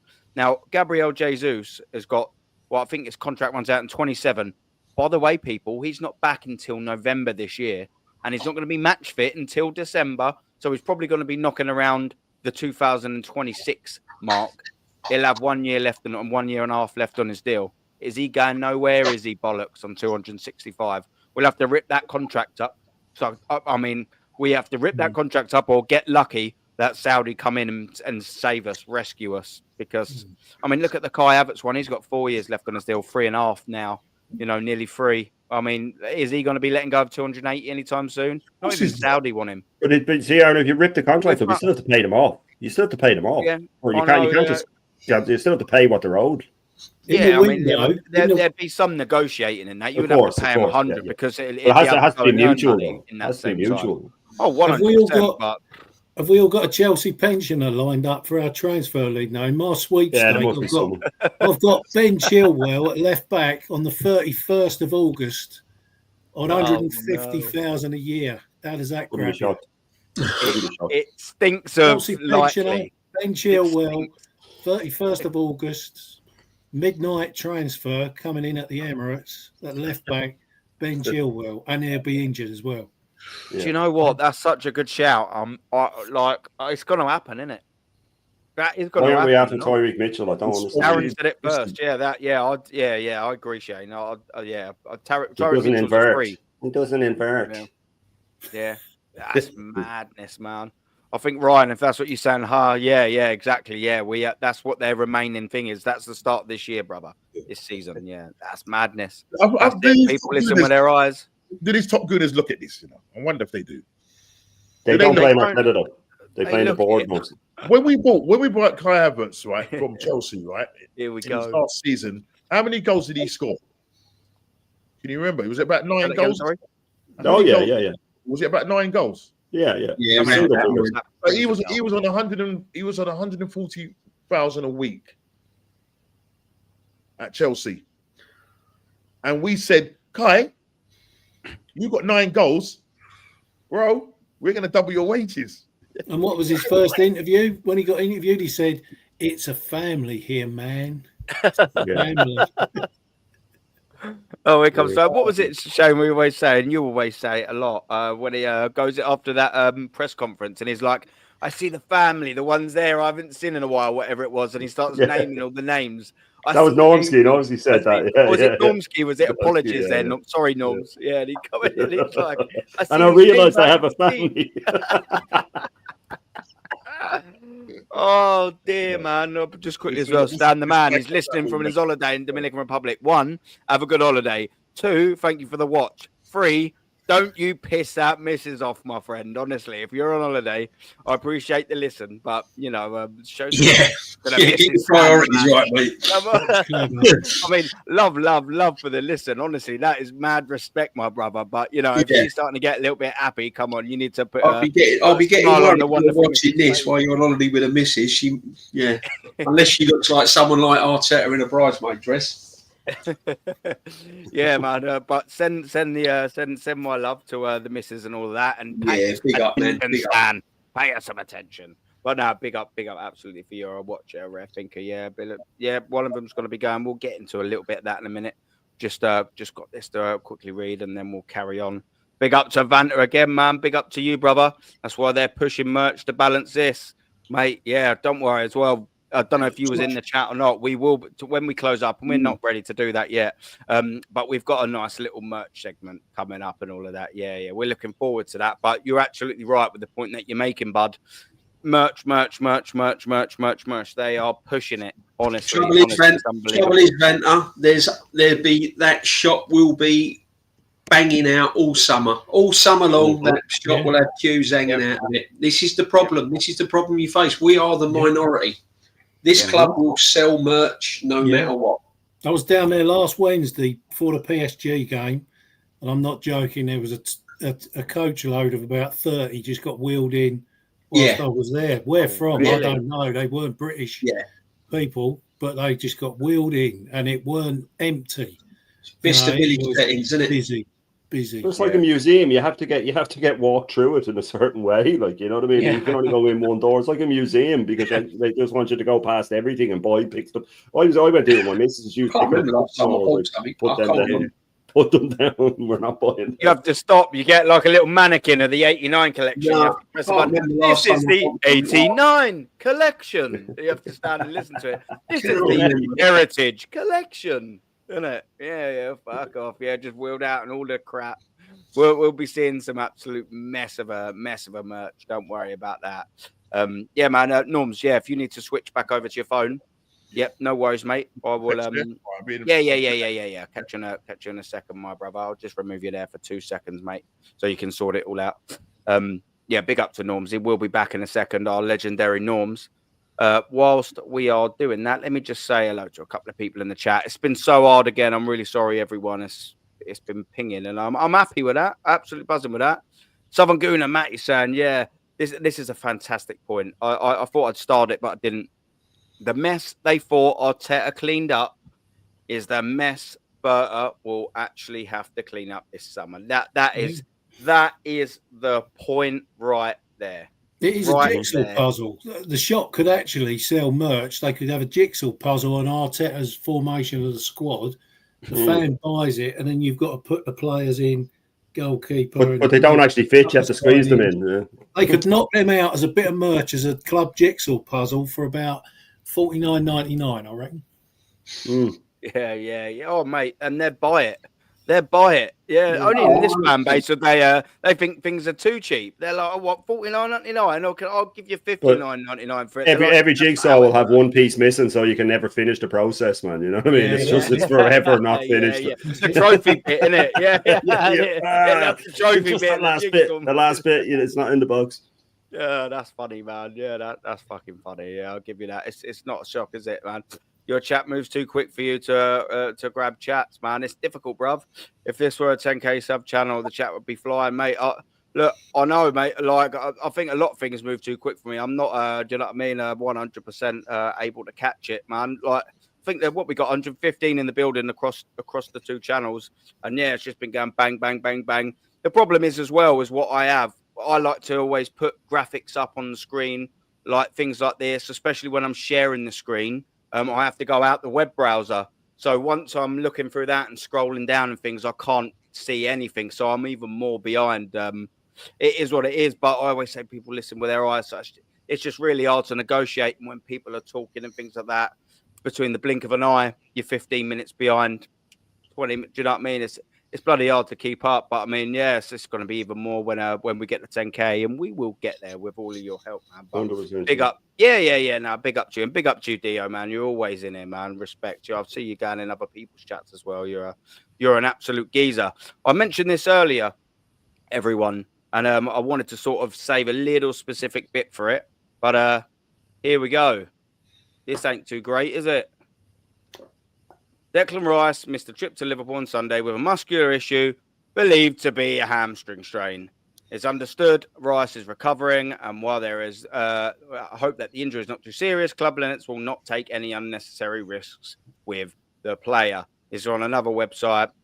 There we go. Right at the bottom, it's highlighted. It's understood Rice is recovering from a hamstring problem. While there is club injury, not too serious, club limits not take any unnecessary risks, blah, blah, blah, blah, blah. It's everywhere. Yet again, Declan Rice and Arsenal Football Club, rather, I should say, have got themselves a hamstring injury. When is it gonna be where Top Gooners finally just admit to himself it's something this manager's doing? Because that is hamstring number 6. Mm-hmm. Injury number 6 this season. 50% of which are grade 3. What's going on here, man? How can people still defend this manager and the way he's playing? Because Declan Rice, why did he play against Ipswich? Why did he play against Palace? Why did he play against any of the Premier League clubs before the PSG games? Why? Because we don't have a bench. Do you know what I mean? But I mean that's an absolute fact. But like, there are ways of manoeuvring bits around. Do you know what I mean? He could have plugged the gap. Like, you know, he could have put a left back in there. I mean, he's got 17 left backs at the club. You know what I mean? You could have put MLS up the top. You maybe put Zinchenko in there. Yeah. There are ways of jigging it around, isn't there? Could have done what he did yesterday, couldn't he? I mean, and we're wondering now. We're absolutely flogging Declan Rice, and guess what? He's got a fucking hamstring injury. I mean, like, that's probably one of the most least surprising injuries that we've had all season, and they're happening again. How can it be coincidence, boys? Don't know who wants to jump in on it, but I'll take this because I just it's something that and it's petty, and I don't want to say I told you so. I called this. We all called this. We said Declan Rice is going to drop soon. You called Gabriel going to drop soon. Timber's going to drop soon. If we can see it, we don't even have the medical records. And you said that 50% of them are grade 3. We don't know what his is yet. They could just be drip feeding this. They didn't release Havertz's grade 3 for about a week. They just said it was a hamstring injury because the pressure after the second one. We don't know if it's a grade 3. It could easily be a grade 3. But we all saw this coming. There's no way you can play him. And you know what I mean? Why play him in the Bournemouth game when the league's already gone? Why play him in the Ipswich game when the league's already gone? Zinchenko's there. MLS can go into midfield, like you said. You just don't play him. He is clearly wrecked. We saw that PSG game, even without the injury. You know, he played a full team against Bournemouth. We attacked for the first 20 minutes and then we were gone. The whole team was absolutely knackered. It was so clear to anybody watching it that the team was gone. This is absolutely no surprise to me. Why? Because I called it, and I've been saying it for weeks. Declan Rice is going to drop with a hamstring injury, that or an ACL. It's clear as day. Every player in this team pretty much has had an injury now this season, and none of them have been from getting broken up and tackle. They've all been from fatigue injuries, every single one of them. And he can say, "Oh yeah, well I didn't have a bench, guys. I didn't have this, guys." Yeah, well, you signed the team, mate. You spent 750 million. Why don't we have a bench? Why isn't Wanyeri coming on? Why is Saka playing 78 minutes or whatever it was against Lons last season when we were 5-0 up at half time? Why is he coming on in the League Cup? Why is Partey coming on in the League Cup against Preston? I mean, these are all things that are completely avoidable, completely and utterly avoidable. Yeah, and Jorginho was the wrong signing. He weren't strong enough, weren't young enough. He's not quick enough, doesn't have the legs, exactly. He's not an athlete. His legs are gone. And guess where he was when we needed him? Injured. Exactly. Yeah. Whereas if we'd have got someone like Tielemans, or someone who's with a bit of guts and an engine on them, we'd have had them to put in Rice's place and it all could have been rotated. But Chelsea pensioners again, isn't it? Yeah. There comes Nelson again, putting up for fucking... Oh, it's unbelievable, man. This guy will find any excuse to back this manager. There's nothing to play for, so it doesn't matter the injury. So that takes away from what Arteta's done to him, because there's nothing to play for. There's nothing to play for, mate, because Arteta's our manager. And why would you want to get injuries? Like, he's the lad that refers to Jezza as lad and stuff like that to wind him up, and he just calls me Irish and stuff. He's got zero respect. He's obviously just a fucking pup. All right. Well, yeah, that's it's irritating, but do you know what I mean? You get all of these top gooners annoyingly, man. But do you know Oh what? no, listen. What's that? Oh no, don't do you bother know me. Don't bother me. Yeah. No, you get all these top gooners, man. And I'm going to run this clip again. I ran it earlier because I need to go upstairs and use the toilet very quickly. But Dio said this about the geezer that I ran in the clip earlier. You'd have seen it on Lee's channel. Have a little look at this because these are the actual top gooners. This is their knowledge, ladies and gentlemen. Yes, we're at it. Okay. What team did Arsene Wenger join Arsenal from? Monaco. No. Who was Mikel Arteta's first signing as Arsenal manager? Cedric Suarez. No. Who scored the winner for Arsenal v Chelsea in the 2017 FA Cup final? Aaron Ramsey. Name the Arsenal midfield legend that was signed from AC Milan in '95. Petit. No, you're having a nightmare. Arsenal have had Arsenal have had 5 shared sponsors in their history. Name 4 of them. JVC, Fly Emirates, JVC. Pass. Dennis Bergkamp and Ian Wright scored a combined total of how many Arsenal goals? That's a hard one, that. 275, 305 or 335? 335. No. Arsenal failed to defeat which 2 sides in the Premier League during 03-04 Invincible season? United and Liverpool. United and Portsmouth. Who scored the last goal at Highbury? Henri. Yes. Which Arsenal midfielder was known as the Romford Pele? Ray Parlour. How many Arsenal fans, what was Per Mertesacker's nickname? BFG. Yeah. Which Chilean international scored 80 goals for Arsenal? Sanchez. Tony Adams scored the 4th goal of the final home game of the 98 title-winning season against who? Spurs. You don't remember the Tony Adams goal? I was 2. Oh. Arsenal were the first team to win both the League Cup and FA Cup in the same season. Who did they beat in that final? You don't repeat the question, sorry. I've started so I can't hear it. He needs it. Arsenal were the first team to win both League Cup and FA Cup in the same season. Which side did they beat in both finals? Are you winding me up this? If I answer it, can I take a point off him? Sheffield Wednesday. Yes. I was born in 97. I don't know half of these. It was Everton as well. I was born in 03. Yeah. And Wenger was 5. Wenger was a Japanese 5, team. Paul. There's Grandpa Say. Nah, they were That's tough. the one. Them were tough to be fair. Paul. Roche and you're buzzing there. I understand it. That's scary. There you go. That's scary, man. 82,000 subscribers on YouTube. Yeah. But it's the Tony Adams goal is one of the most famous goals. Really. Gets in press, gets on Sky, gets on everywhere, and yet he hasn't got a frigging clue about this football club. What we're doing here, he can't even name that. But I was born in 97. We don't even know what club beat Two him. cup finals, like it's unbelievable. Vieira signing. Oh, the list goes on, man. I was 2. Yeah, Ridiculous. I know. What was that all about? How can you not know that, Tony Adams, man? Do you know what I mean? Like, it's not hard. We've only got 5. Do you know what I mean? He named 2 of them. I mean, Sega and Dreamcast were overlapping with each other, wouldn't they? Do you know what I mean? Like, Yeah. What are we doing here? Like, they were sort of together, wouldn't they? And then obviously 02, where we won stuff as well. I mean, JVC. I was 1 when we won the get 71 2? FA Cup, but I can name you the team almost. yeah. Rob But the Wilson, difference is you know Arsenal, you know football. Yeah. He don't have a fucking clue. McClintock, Radford, Charlie George. Yeah, I've got Charlie George and a few of them boys. Frank McClintock. I've got 2005 Robert Pires. It was in a frame, but I bloody smashed it moving. We've got all their signatures on the front of an Arsenal shirt. I'll bring it down one day. I've got loads of little bits like that. I lost one of them, unfortunately, on trans thingy. But yeah, that's another thing. Back to the Rice. It's no surprise, is it? Who wants to come in? And Norms, I think you've just come back. I'll get you back on this. Declan Rice. He's injured. It's another hamstring injury. What are we doing here? Hamstring injury number 6. Arteta, man. I wish I could put my Matrix screen on, but I can't. So it's another one, isn't it? Another fly drops, and It's not. it's just that the injuries is just unprecedented. I know I sound like Arteta, unprecedented, but it is everything is just down to him, the way he trains them, and that primarily all muscle injuries. Playing them with injuries. He played them with a broken toe. Ben White with the dodgy knee, all of these guys, and he, in his press conferences, he talked about, Ben White being missing, for 3 months, and then no, he wasn't available. Make your mind up, mate. It's another one down, another soldier down. And I don't know where we go from here, because he really needs to look at his training, the way he has them playing.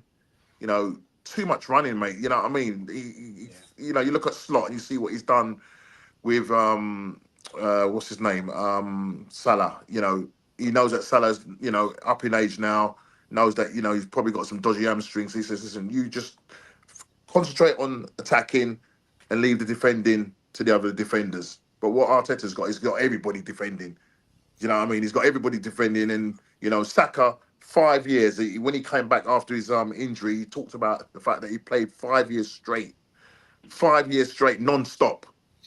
No wonder the guy's hamstring is hanging off his bone, and you can now see now. He's playing within himself. Will he be Will he be the same? Will Declan Rice be the same? You know what I mean? It's a mess now with the injuries now, and going into this summer. You know what I mean? You're going to be thinking about, are these players going to be fit? You've got a World Cup coming up as well. So all these players, they got to try and get themselves back to fitness. You know what I mean? It's just no rest, mate, at the moment. You know what I mean? So, yeah, I give up now. I'll give up now when it comes to injury. You look at it and just say to yourself, what do you expect? We saw it coming. It's been called. And a lot of people, oh, no. But here it is now. This is what we're faced with. So I don't know where we go from here. I really don't. Apart from getting the man out of the club. Yeah, it's frustrating, because we all sort of can say, you know what I mean, like Darren quite rightly said, and all, he ain't got the players, and that's another point that I massively want to make on that. We ain't got the players because he ain't bloody signed them. Do you know what I mean? It's madness, isn't it? Like how he's allowed this, and this is across all the board. We've had hamstring injuries now in every single department, bar the goalkeeper. We've had a defender, obviously, in Gabriel Magalhaes. We've had midfielders in terms of course, now Declan Rice. We've had wingers, Martinelli, Kai Havertz as a striker up top. Like, what we doing here? Like, it's worrying. Like how we're getting the same injuries, knee injuries. Look at them, Tommy Asu, White, Jesus. Look, they're just stop. It's the same injuries over and over again. That's about 8 players, 9, maybe even 10 players combined with the same 2 injuries. You can get it. Sometimes you face horror challenges. That is what it is. These ain't horror challenges. It's just poor management of squad rotation, poor squad management, and poor in-game management, subbing them out, rotating them, this and all that. There was a graphic I'd love to sort of have, and it wasn't for this season. It was for last season when we was challenging Manchester City. And they'd had all the minutes at the end of the season where all of their squad played. And please don't crucify me, because this is very, very, very rough sort of thing. But it was like the Manchester City were like on average from all of their top players. Their top players was like 2,000, like 2,200, and then they were going down. Ours were like only a few section of players with like 3,500 minutes, and it was just all littered with that. Just to show that they're rotating constantly. They had just a constant amount on the same sort of amount between 2,000 minutes, something like that. We would just had about 5 or 6 players that were just on like 3,500, like nearly twice as many minutes. And we're wondering why we're getting injuries that mostly occur when you're overplayed. Like, when I say this out loud, and you boys all say this out loud, it sounds very normal to me. But it's like when you'd say that to them, I don't know how I could put it in more layman's terms than that, how I could dumb it down any more than that. It's not rocket science, is it? They seem to think everything happens by magic, and there's no old-fashioned nous about things. Like this club, it was old-fashioned when we were at Highbury. Yeah, we had the traditions and everything, and respect, boot cleaning, all that. I don't know if it still goes on. But, just these new breed of fans just think you just got to press a button and it all just falls into place. It's not as simple as that. You've got to go and pick up bargains. Like Alan Smith, when we got him from Leicester, You know, I mean, nobody knew who he was, and we signed him, and he ended up winning us the league at Anfield. But all these players sort of get overexcited about players they see on social media and that, and don't even think there could be decent bargains that this club could be looking at, unless Oak Bertha is the one to do the man to do it. You know. Yeah, we definitely need reinforcements in all areas. 5 years in, all areas, and there's still no department of the team that's you can actually say that's fully 100% settled. I mean, in the day of the late 90s, when we were fighting Fergie for all 4 trophies, by the way, not just the title, both clubs had 4 top quality strikers centre forwards. We had Henry, Bergkamp, Will Todd, Carnu, Man United had Solskjaer, Andy Cole, Dwight York, Sheringham. and Sheringham. Steady. 4 and 4. And they all got rotated. And guess what? Both of our clubs were fighting till April and May on most of all those tournaments. Yeah. How many big injuries whilst playing for them 2 clubs did all 8 of them players get, by the way? Not many. Why is that? Because there's rotation. Not many. There was many. The last 12 days of that treble season with United. Sorry, I'll be really quick with this, TJB. With the last 12 days, I think that the last league game against Tottenham, they started with Andy. They had Andy Cole on the bench. I think they started with Dwight York and Solskjaer. I think they started with, and then in the cup final, then it was Sheringham and Cole, I think, and then in the Champions League final, it was Cole and York, and then Sheringham and Solskjaer came off the bench. You know what I mean? So for those 12 days, he changed the front 2 the whole way, and they won every single match, and nobody got in.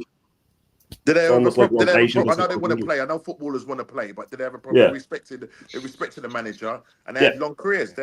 Yeah. You know, judging. That's why I feel sorry for Saka, because now you've ruined the talent that could end up shortening his career, like Michael Owen. This is the worrying thing. We ain't got the players to rotate.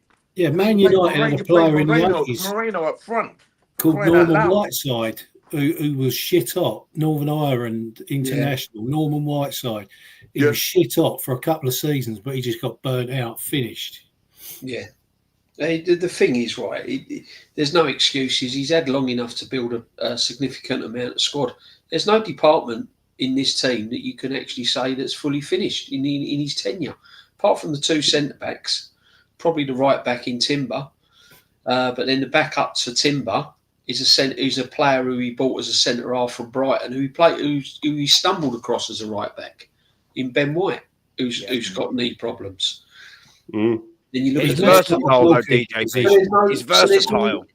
Yeah, but there's no department that you can actually say that's absolutely established under this manager.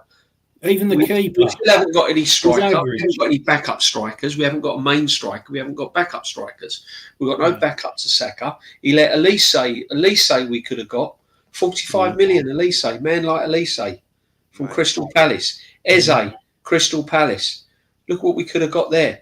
Do you know what I mean? Look at the players we could have signed as backups to rotate these players, to safeguard or to prolong their playing careers.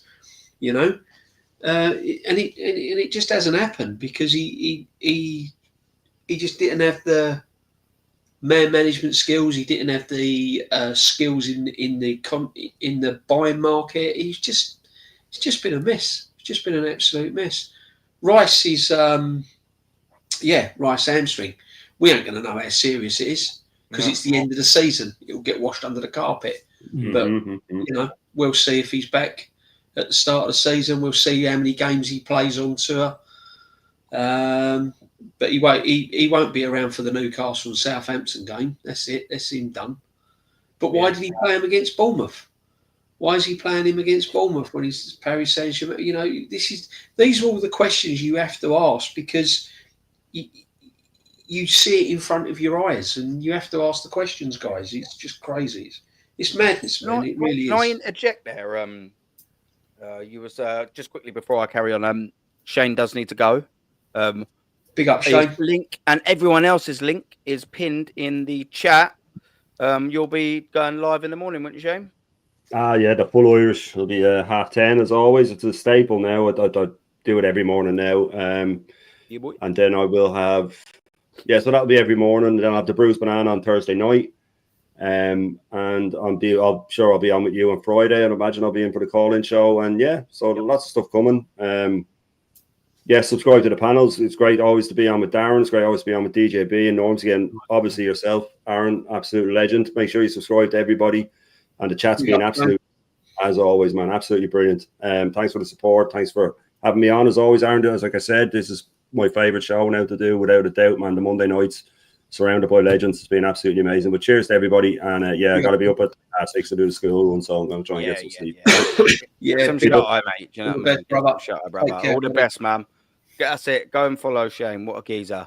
Sorry about that, DJB. He's been waiting there patiently in the private chat. Right, it's just coming to the end of your thing. I wanted to get. No. I was just saying about injuries. Again, it's man management skills, isn't it? It's knowing when to rotate them. It's knowing what games to play certain players in. But we've not had the squad. He don't trust these players on the bench. He doesn't trust the Tierneys. He doesn't trust Sterling's. He doesn't trust the players that are on the bench. Wanyeri now, he's absolutely treated appallingly and binned.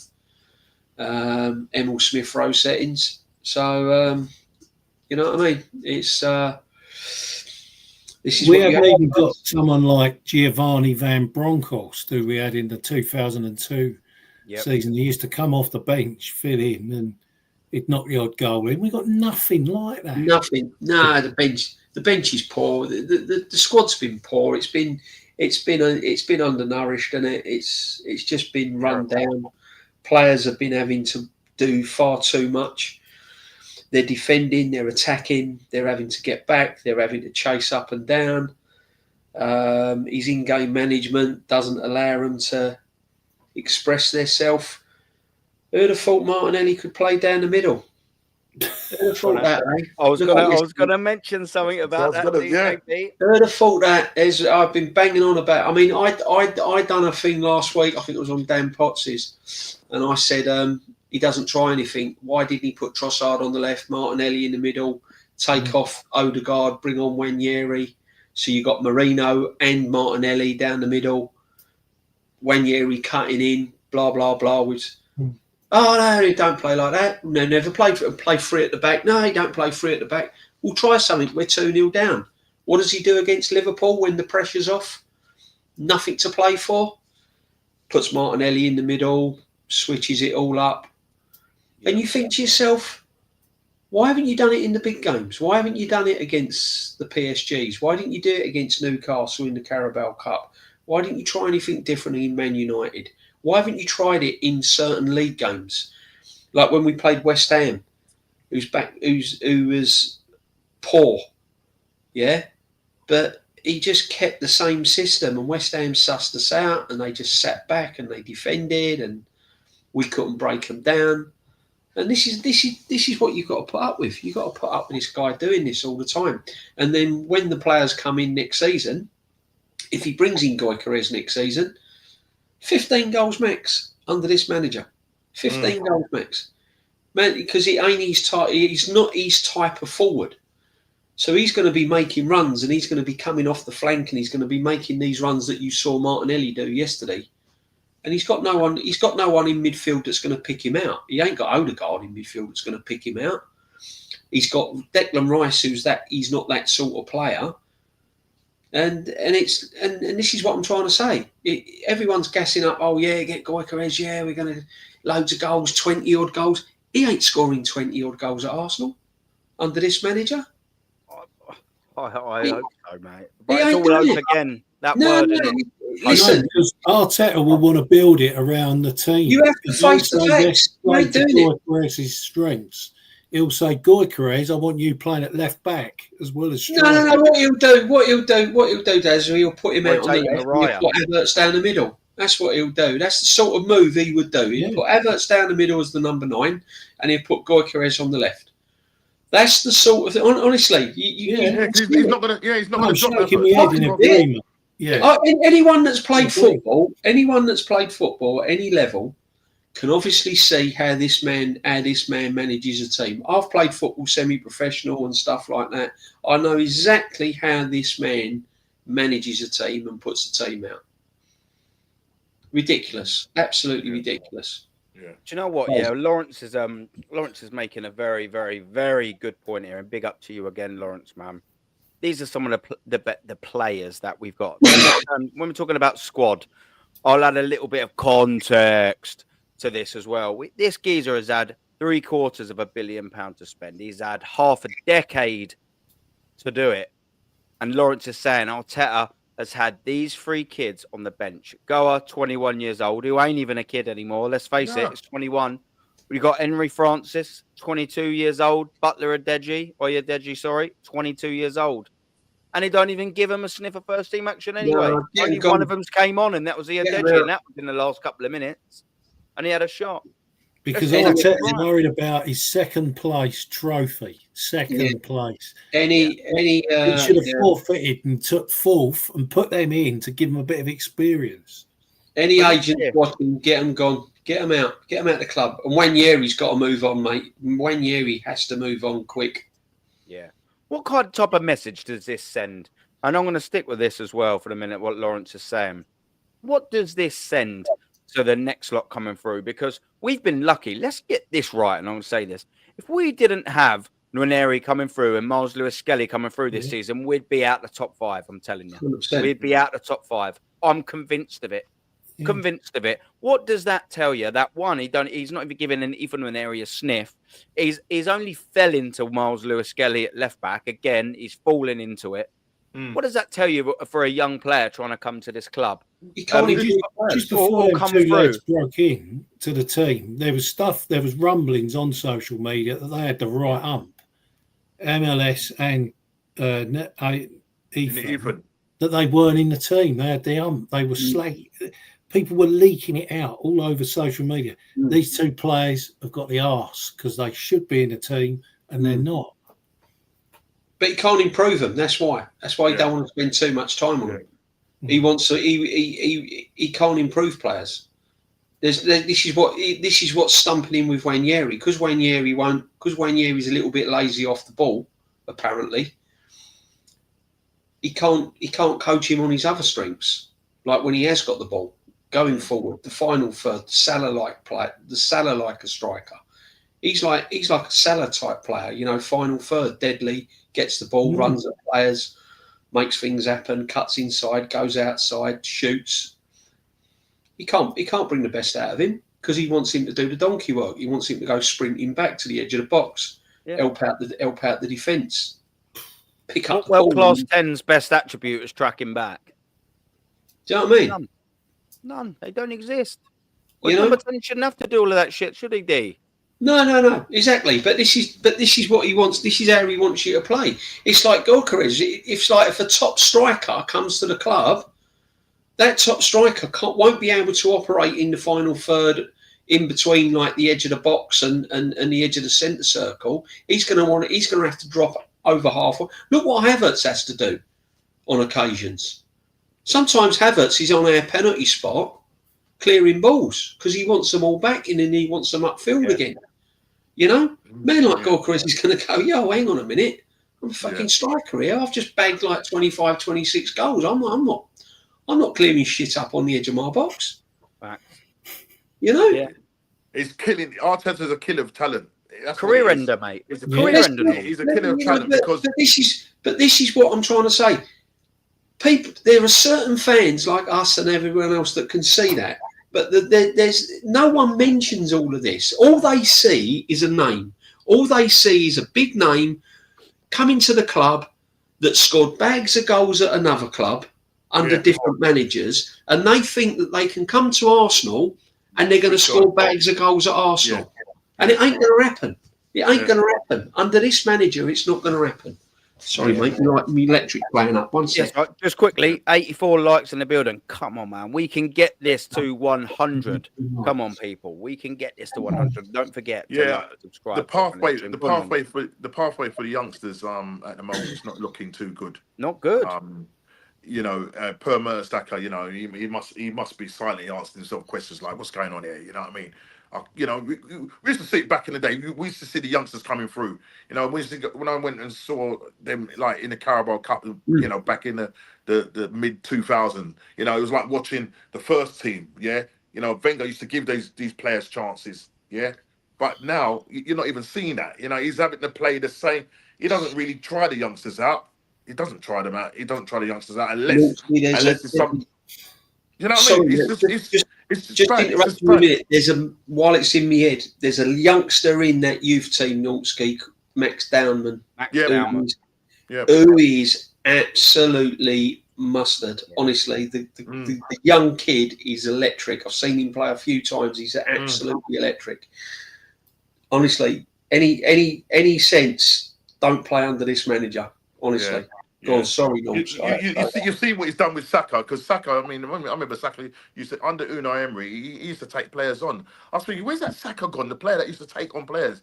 Because I thought, is it me, or is Saka like kind of become, I think Arteta's made a lot of these players very robotic in terms of how they play. It's so system based, right?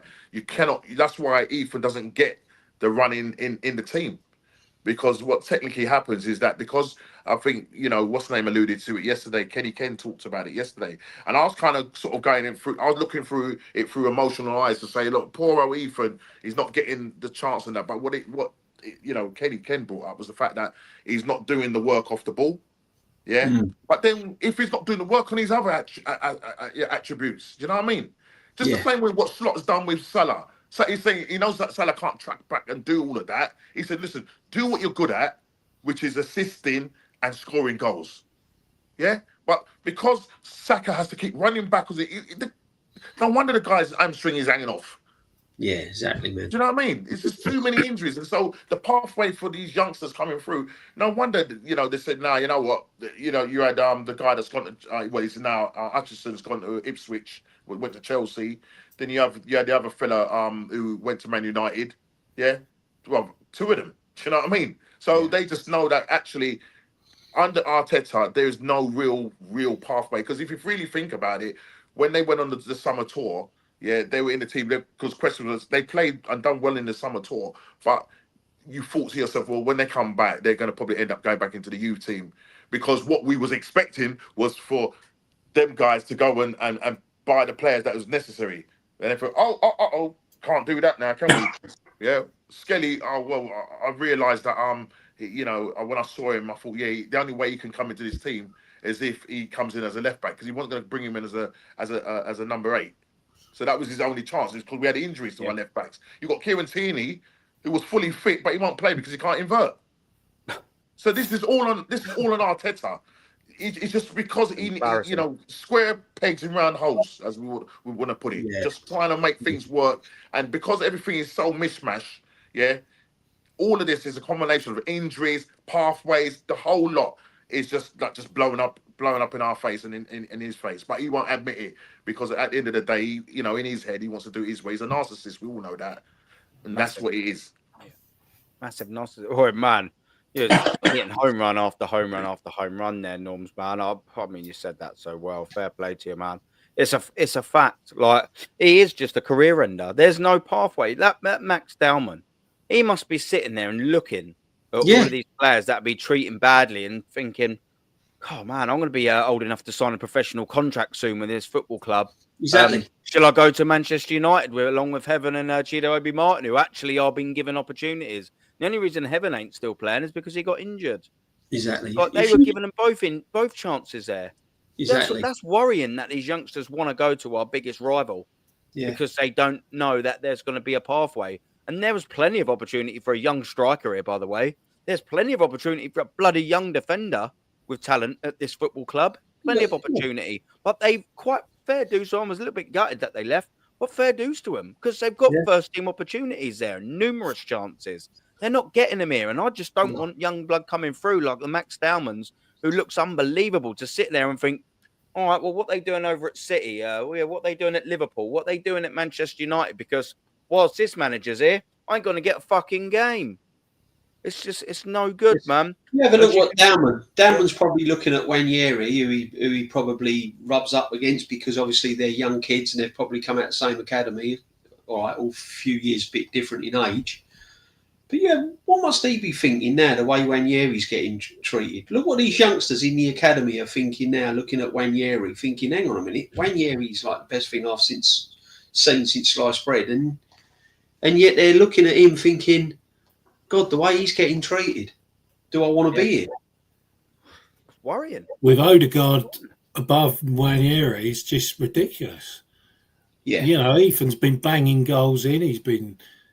All right, he's made a few mistakes, but that's expected for a youngster. But I'd much rather him in the team than Martin Odegaard. Oh, yeah, he's exciting, isn't he? Yeah. Kid's exciting. Like I call him, my Norwegian nightmare. That's all he is. He's just horrendous nightmare from a dream I just can't manage to wake myself up from.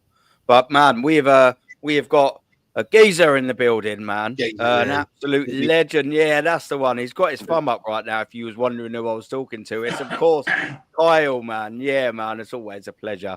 How are you doing, my friend, man? Thank you very much for giving me some of your precious time, bro. Always a pleasure. Big up to you. Come on. Sorry. Come on, big up to you, Aaron.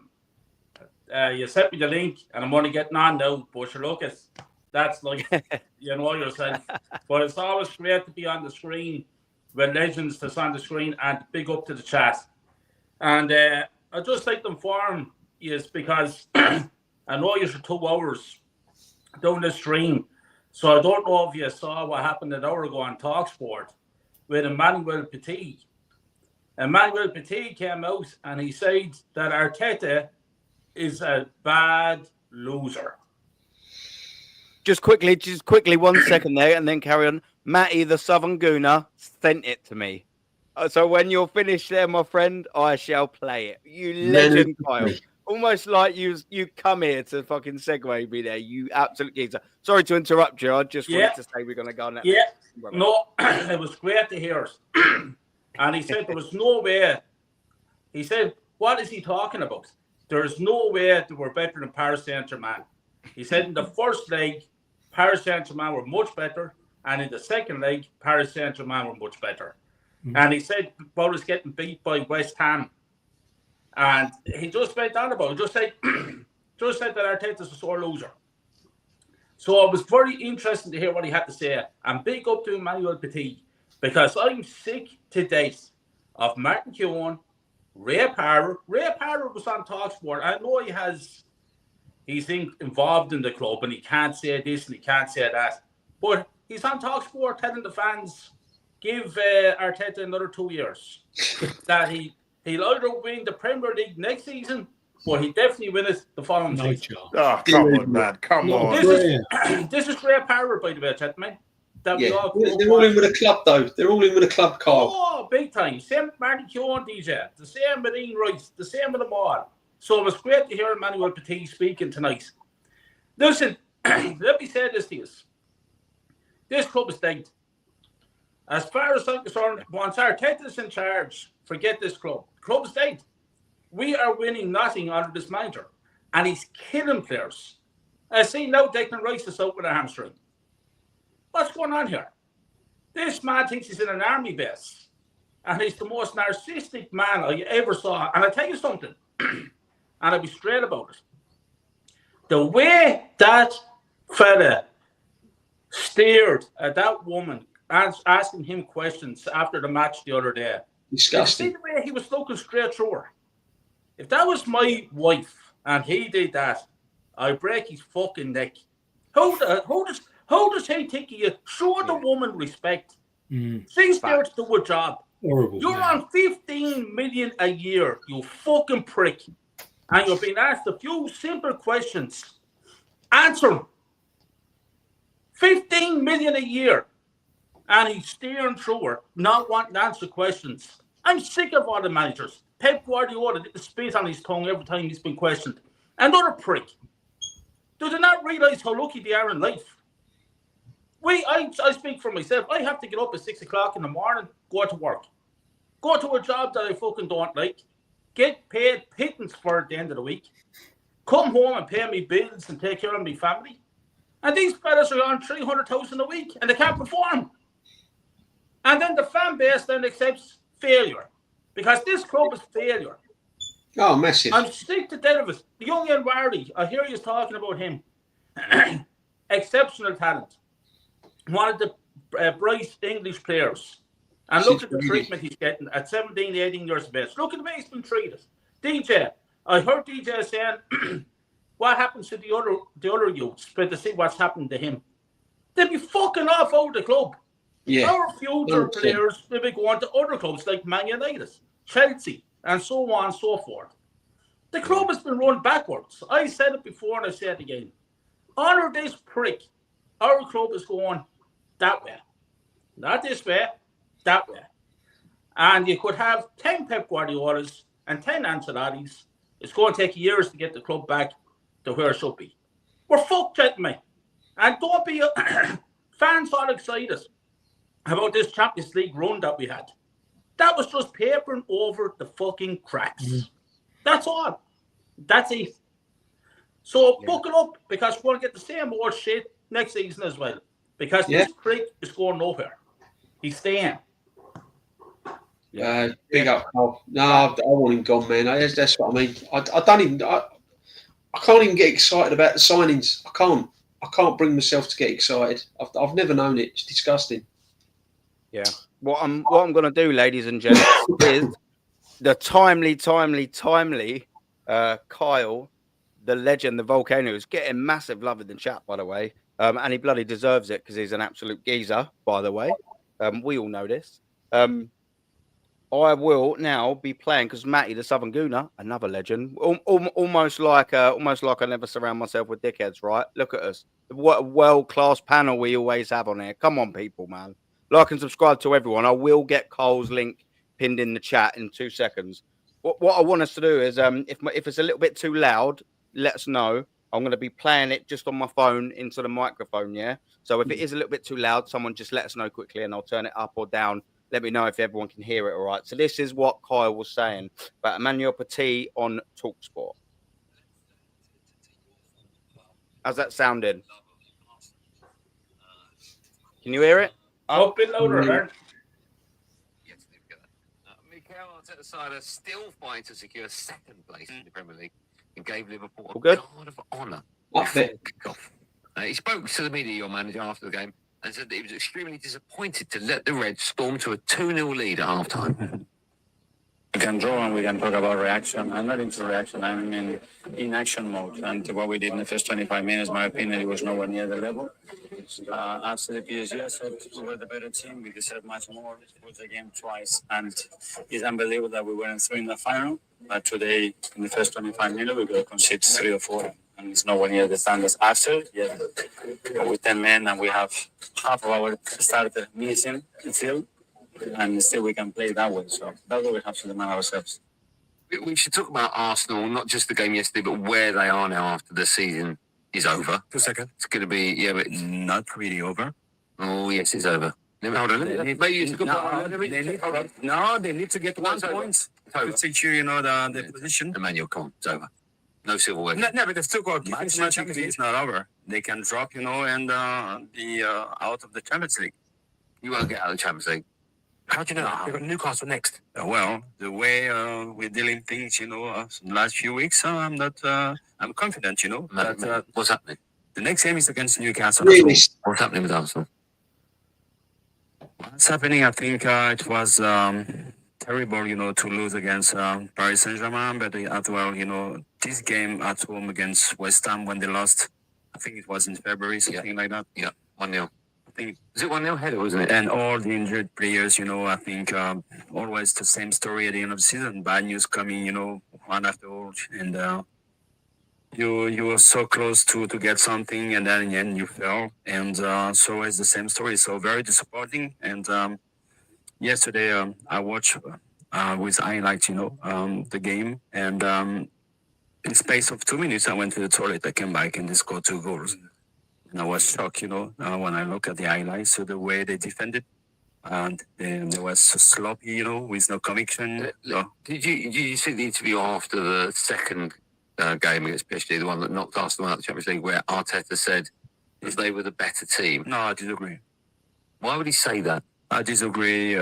This is some manager that it's only communication. It's like try to get something from nothing, because at the end you are not qualified anymore. You're not reaching the final. So I think you have to. I had the feeling that he was kind of bad loser. I think if he's honest, I think he must recognize that Paris Saint-Germain was a better team than Arsenal, especially the first leg at the Emirates.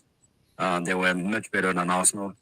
And Arsenal, I think they did everything, to come back at Paris, I think they started very well. They should have scored the first 10 minutes of the game. I think they lost the qualification on the first 15 minutes of both games. And you can argue, about expecting goals. I'm so tired of this. Expecting goal, what does that mean? It's like you're young, He knows, doesn't he? You're flirting with girls and you're almost Emmanuel there, but you knows. don't get it. I mean, About my team. I almost expected to do what you know, but I didn't. Yeah. What does that mean? I know.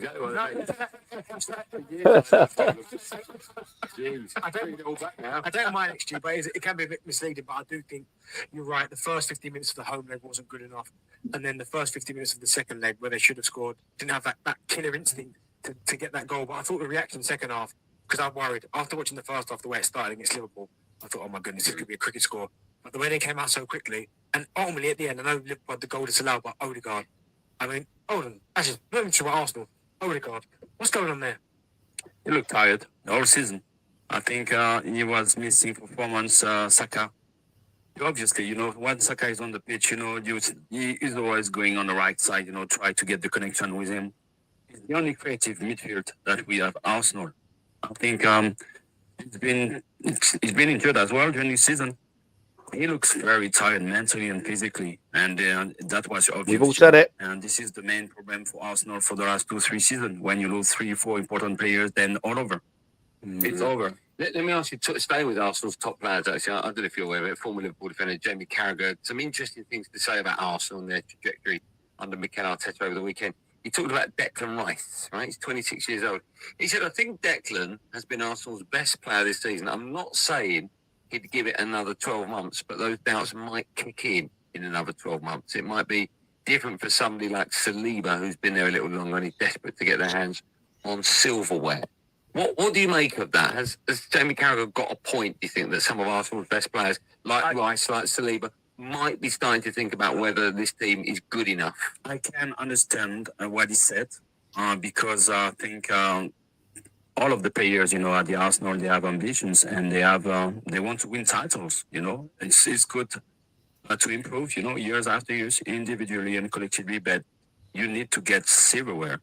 And players like Saliba, like Rice, so those guys, they want to win. Saka as well. He wants to win medals. He wants to be remembered at the end of his career. Yeah. This is exactly what you said before about Manchester United. We would forget their season if they win the European season. I disagree with that because I think the trophy are important, but it's the image that you leave in people's mind that are more important. And Rice, he may think that one day he will be impatient, he will be thinking, I'm wasting my time, with this club. But honestly, since 2 years, when he left West Ham, he became a different player. He's not the same player than when he was the captain of West Ham, He reached the next step. So altogether, I'm pretty sure if Arsenal are doing the right things on the transfer market next season, in the summer, I think they will come back stronger. But I've been reading things about selling Saliba for Real Madrid. I'm thinking, what the hell? You want to bring strikers, wingers, and then you sell your best defender. What's the point? Yeah. I mean, it's a step back if you do that. If you were 26... Let's pause it there, Mum, because there's only about a minute or so left. But, Mum, Emmanuel Petit, he says it exactly how he is, doesn't he, boys? And some of the points that he was making there about him being a sore loser, but more importantly, what he sort of said just before that little bit there.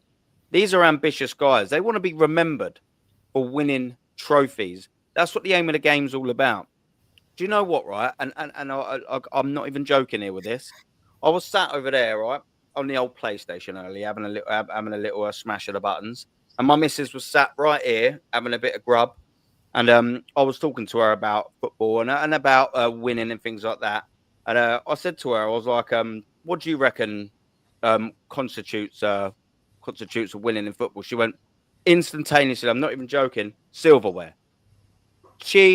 It ain't got a Scooby-Doo about football. And she went, yeah. I was like, why'd you say that? It was like, well, what's the point in doing anything if you ain't gonna win? If you can't win anything at the end of it? I was like, yeah.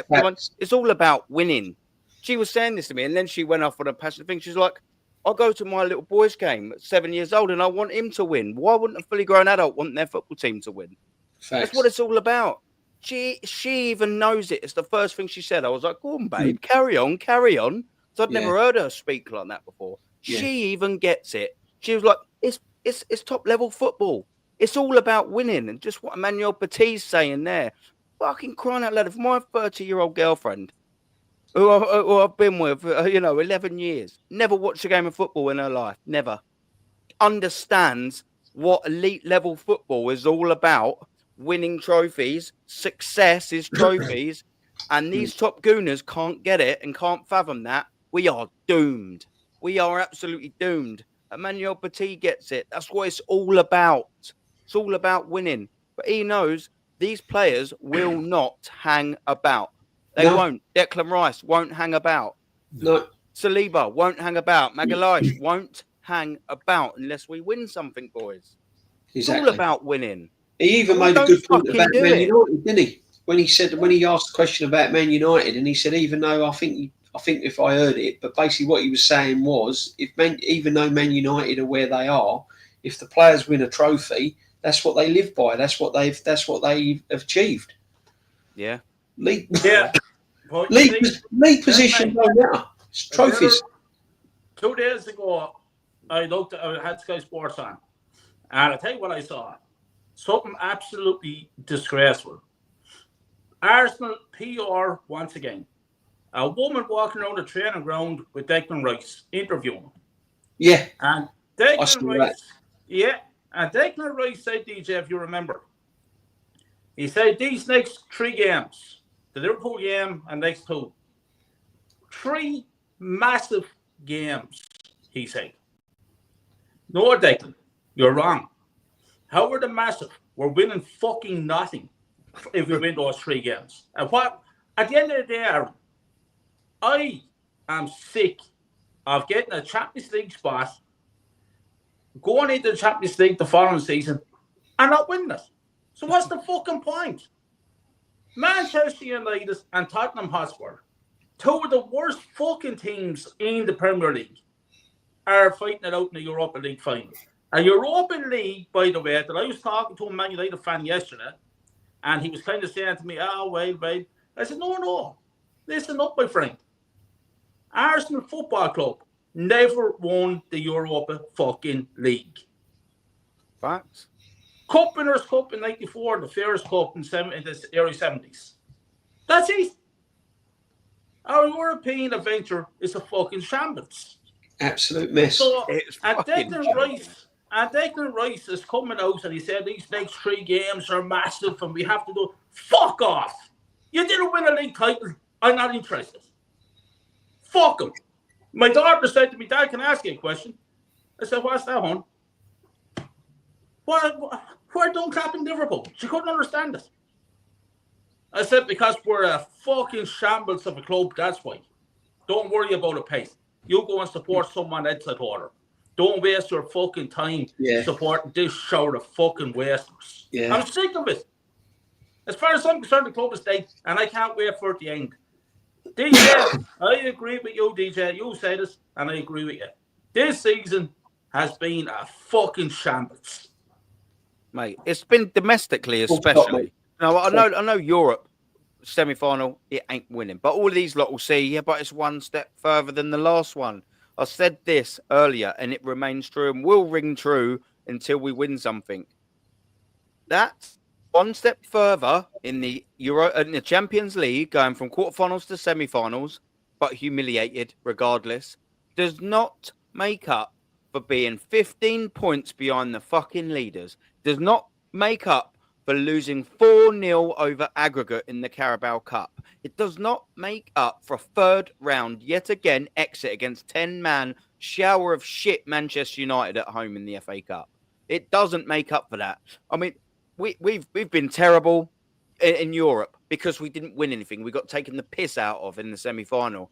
But we have been absolutely skin-crawlingly, unbearably embarrassing, disgraceful, shambolic, inept, absolute disgusting disgrace, a shambles, a shower of absolute fucking shit in the domestic competitions. All of them, all three of them, absolutely make my skin crawl. The fact that we've all had to endure all of that crap. All of that crap. What's been 100%. worth it, DJB? You've said about, it's just a good day out with the lads about the Real Madrid game, and won it once again. Who remembers it now? Right. Who remembers it now? What was the Man City game? The 5-1. Just another good day out with the fucking lads, isn't it? And look how we played after that. But we paid 1,500 quid for our season ticket, D. But don't worry, we got 2 games out of it. We were And a lot of our taking the victories piss in out the of the rest Premier of it. League, we were winging it by getting set pieces. We ain't played anything like the football we should be we playing. can get all season. False position in the league. Yeah, false it is position false, in the league. yeah. We've played like a top 6, top 8 team, top 10 team. Yeah. We haven't played like a top Premiership team. And if Man United and Spurs and Chelsea had got all their acts together, we'd be struggling. We have to win our next 2 games to even be guaranteed to finish in the top 5. And we're 36 games in. Yeah. Make it make sense. Yeah, I said that. I said that on the on our reaction, didn't I, D? I was at the very fact that we are on match day 36, and we still haven't even guaranteed Champions League football yet. And Southampton just got 0-0 with Man City at the weekend. Southampton just got a 0-0. And we'll never do well at St Mary's. Look at our record at St Mary's. It's terrible. Well, they had Haaland as well. They had Haaland playing up front. I'm telling you now, Newcastle will do a job on us. They will, yeah. We'll get a draw at Southampton. Yeah. How low is it that we've become when we've got 2 games left, Newcastle at home, Southampton away, and we're fearing both of them? Southampton been relegated only. I've been just fearing with every single points game and this season, Aaron. When we've gone into the games this season and people have asked me, how are we going to do? I'm hearing, 3-0 Arsenal, 3-1 Arsenal, 4-1 Arsenal, 4-0, 2-0. And I'm looking at them and I'm going, where are you getting the evidence to predict these teams? What have you been watching to predict them scores? Because I'm going in and I'm going, I don't know, 2-1, 1-1, 1-0, 1-1. Yeah, but we're playing West Ham. Yeah, I don't know. I've got a funny feeling. I don't know. I think West Ham might rock up and get a result. They might get a draw. But yeah, but they're shit. No, we're shit. Yeah. Where's the fucking? Honestly, what have they been watching? One more thing. When they were doing the predictions on all the other channels going into the PSG games, I'm looking at man seeing 4-1, 3-1 Arsenal, 4-1 Arsenal, 4-0 Arsenal. And I'm thinking, where are you getting these? Didn't you watch that game at the Emirates in the first leg? Where are you getting all these fucking results? How are you predicting 3-1, 4-0? Do you know what I mean? I just can't. I knew we'd get done. That tie was over in the first 5 minutes when they scored. Done, finished. Yeah. It was over then. First 5 minutes at the Emirates, that tie was finished. Yeah. 3 minutes. No chance. And Declan Rice said in an interview that it's heartbreaking because we finished so close for winning the league title over the last 3 seasons. We're 15 points behind Liverpool. And Declan Rice is saying that we were so close to winning the title. The fuck is wrong with these people? We've never been in a title race. What it is, Cole, they're brainwashed by the manager. Yeah. If you listen to where they talk in press conferences and in front of cameras, when they're sitting there and all the reporters are there and they're asking them questions, if you was to close your eyes, you'd think it was Arteta and the accent. You'd think it was Arteta talking. Yeah. It's a carbon copy. It's a carbon copy. There's no men in that changing room to turn around to the manager and go, "Fuck you! I ain't playing like that. I'm not tracking back." Odegaard's the captain. I've got this fullback on toast. I'm not tracking back. Do you know what I mean? I've seen it once when Declan Rice sort of put two fingers in the Real Madrid game when he ignored the bench then and he whacked that free kick in. That's the only time I've ever seen him. Other than that, it's yes, sir, no, sir, 3 bags full, sir. Where shall I go? Where shall I play? Who shall I pass it to? Where shall I run? What shall I say? Yeah. Who shall I talk to? They're fucking robots. The team's a mess, mate. It's unidentifiable, and I've been watching it like all you guys have. I've been watching it for years. Worst season I've ever seen. Absolutely worst season I've ever seen. Not the club, DJ. It's not the same club at all, pal.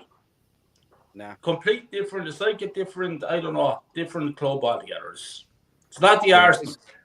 It's shocking. It ain't been for ages. It ain't been for ages. It definitely hasn't been since 2019. I can tell you for the fucking true on that. Definitely ain't been nowhere near Arsenal for that.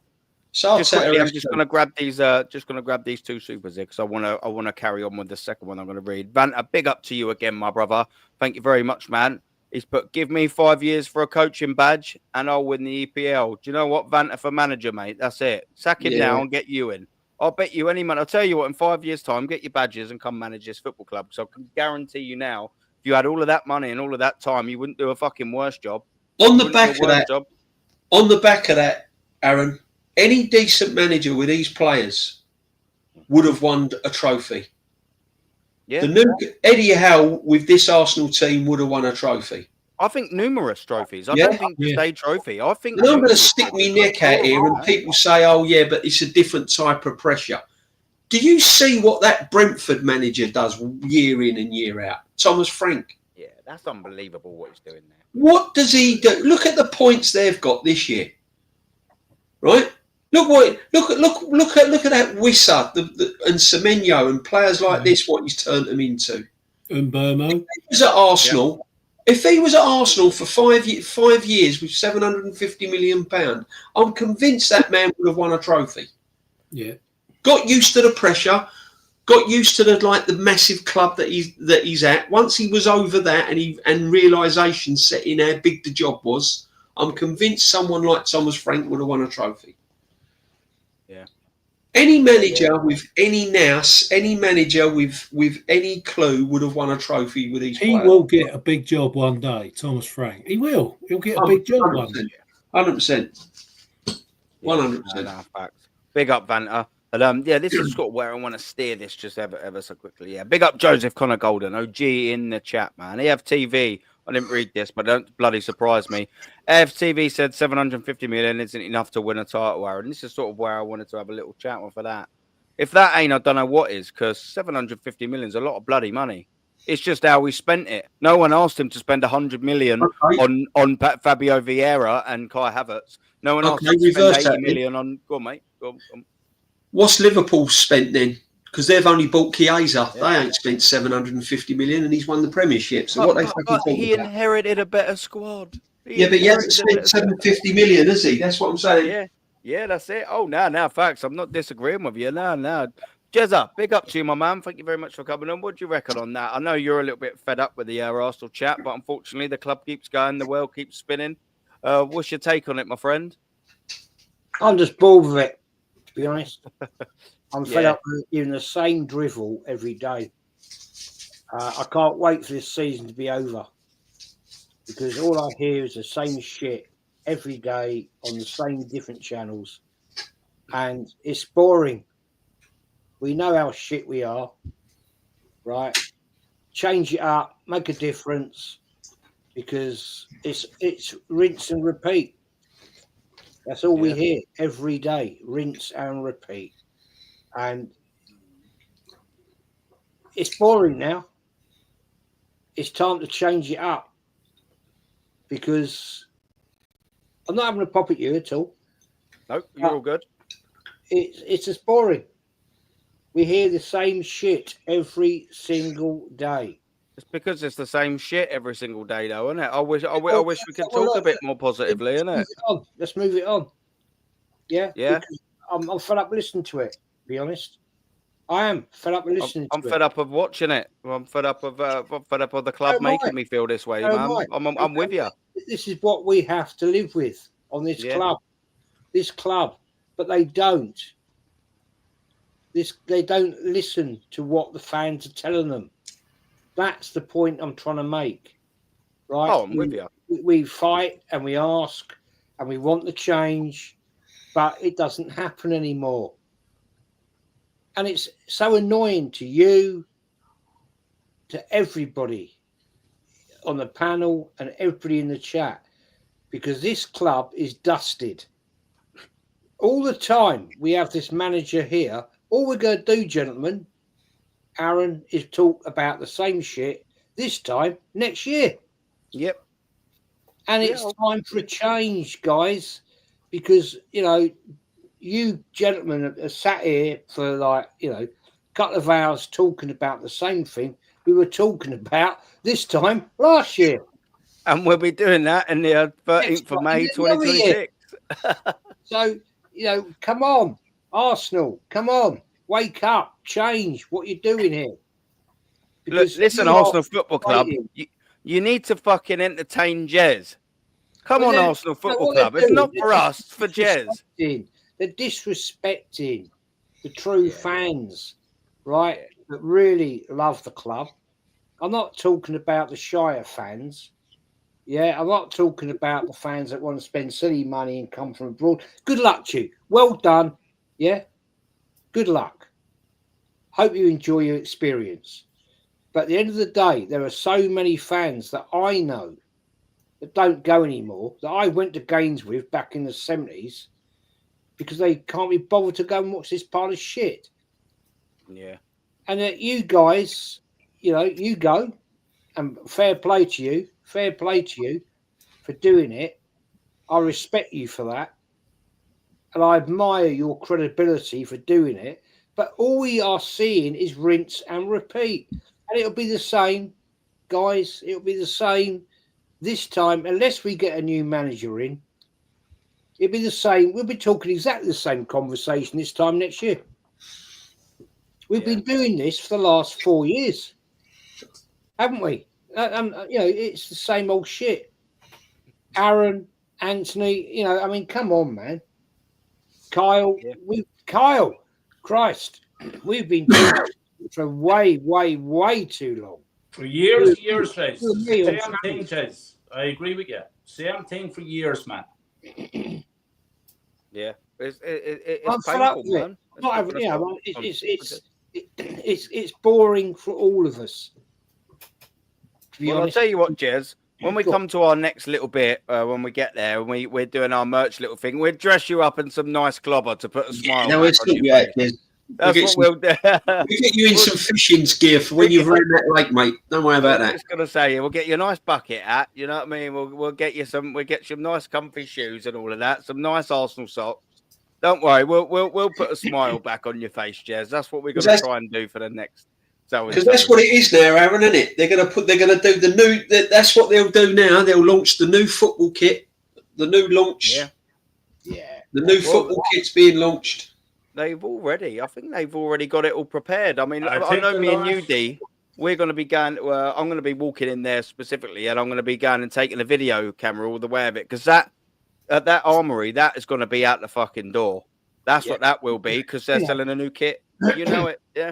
That I'm going to take a video of it. I bet you any money I'll get down there about an hour and a half early anyway, because final game of the season I'm going to have a few beers. Why not? A few Nelsons. And I'm going to get video of it. I bet you that's out the fucking door. You know, when they queue up all like that.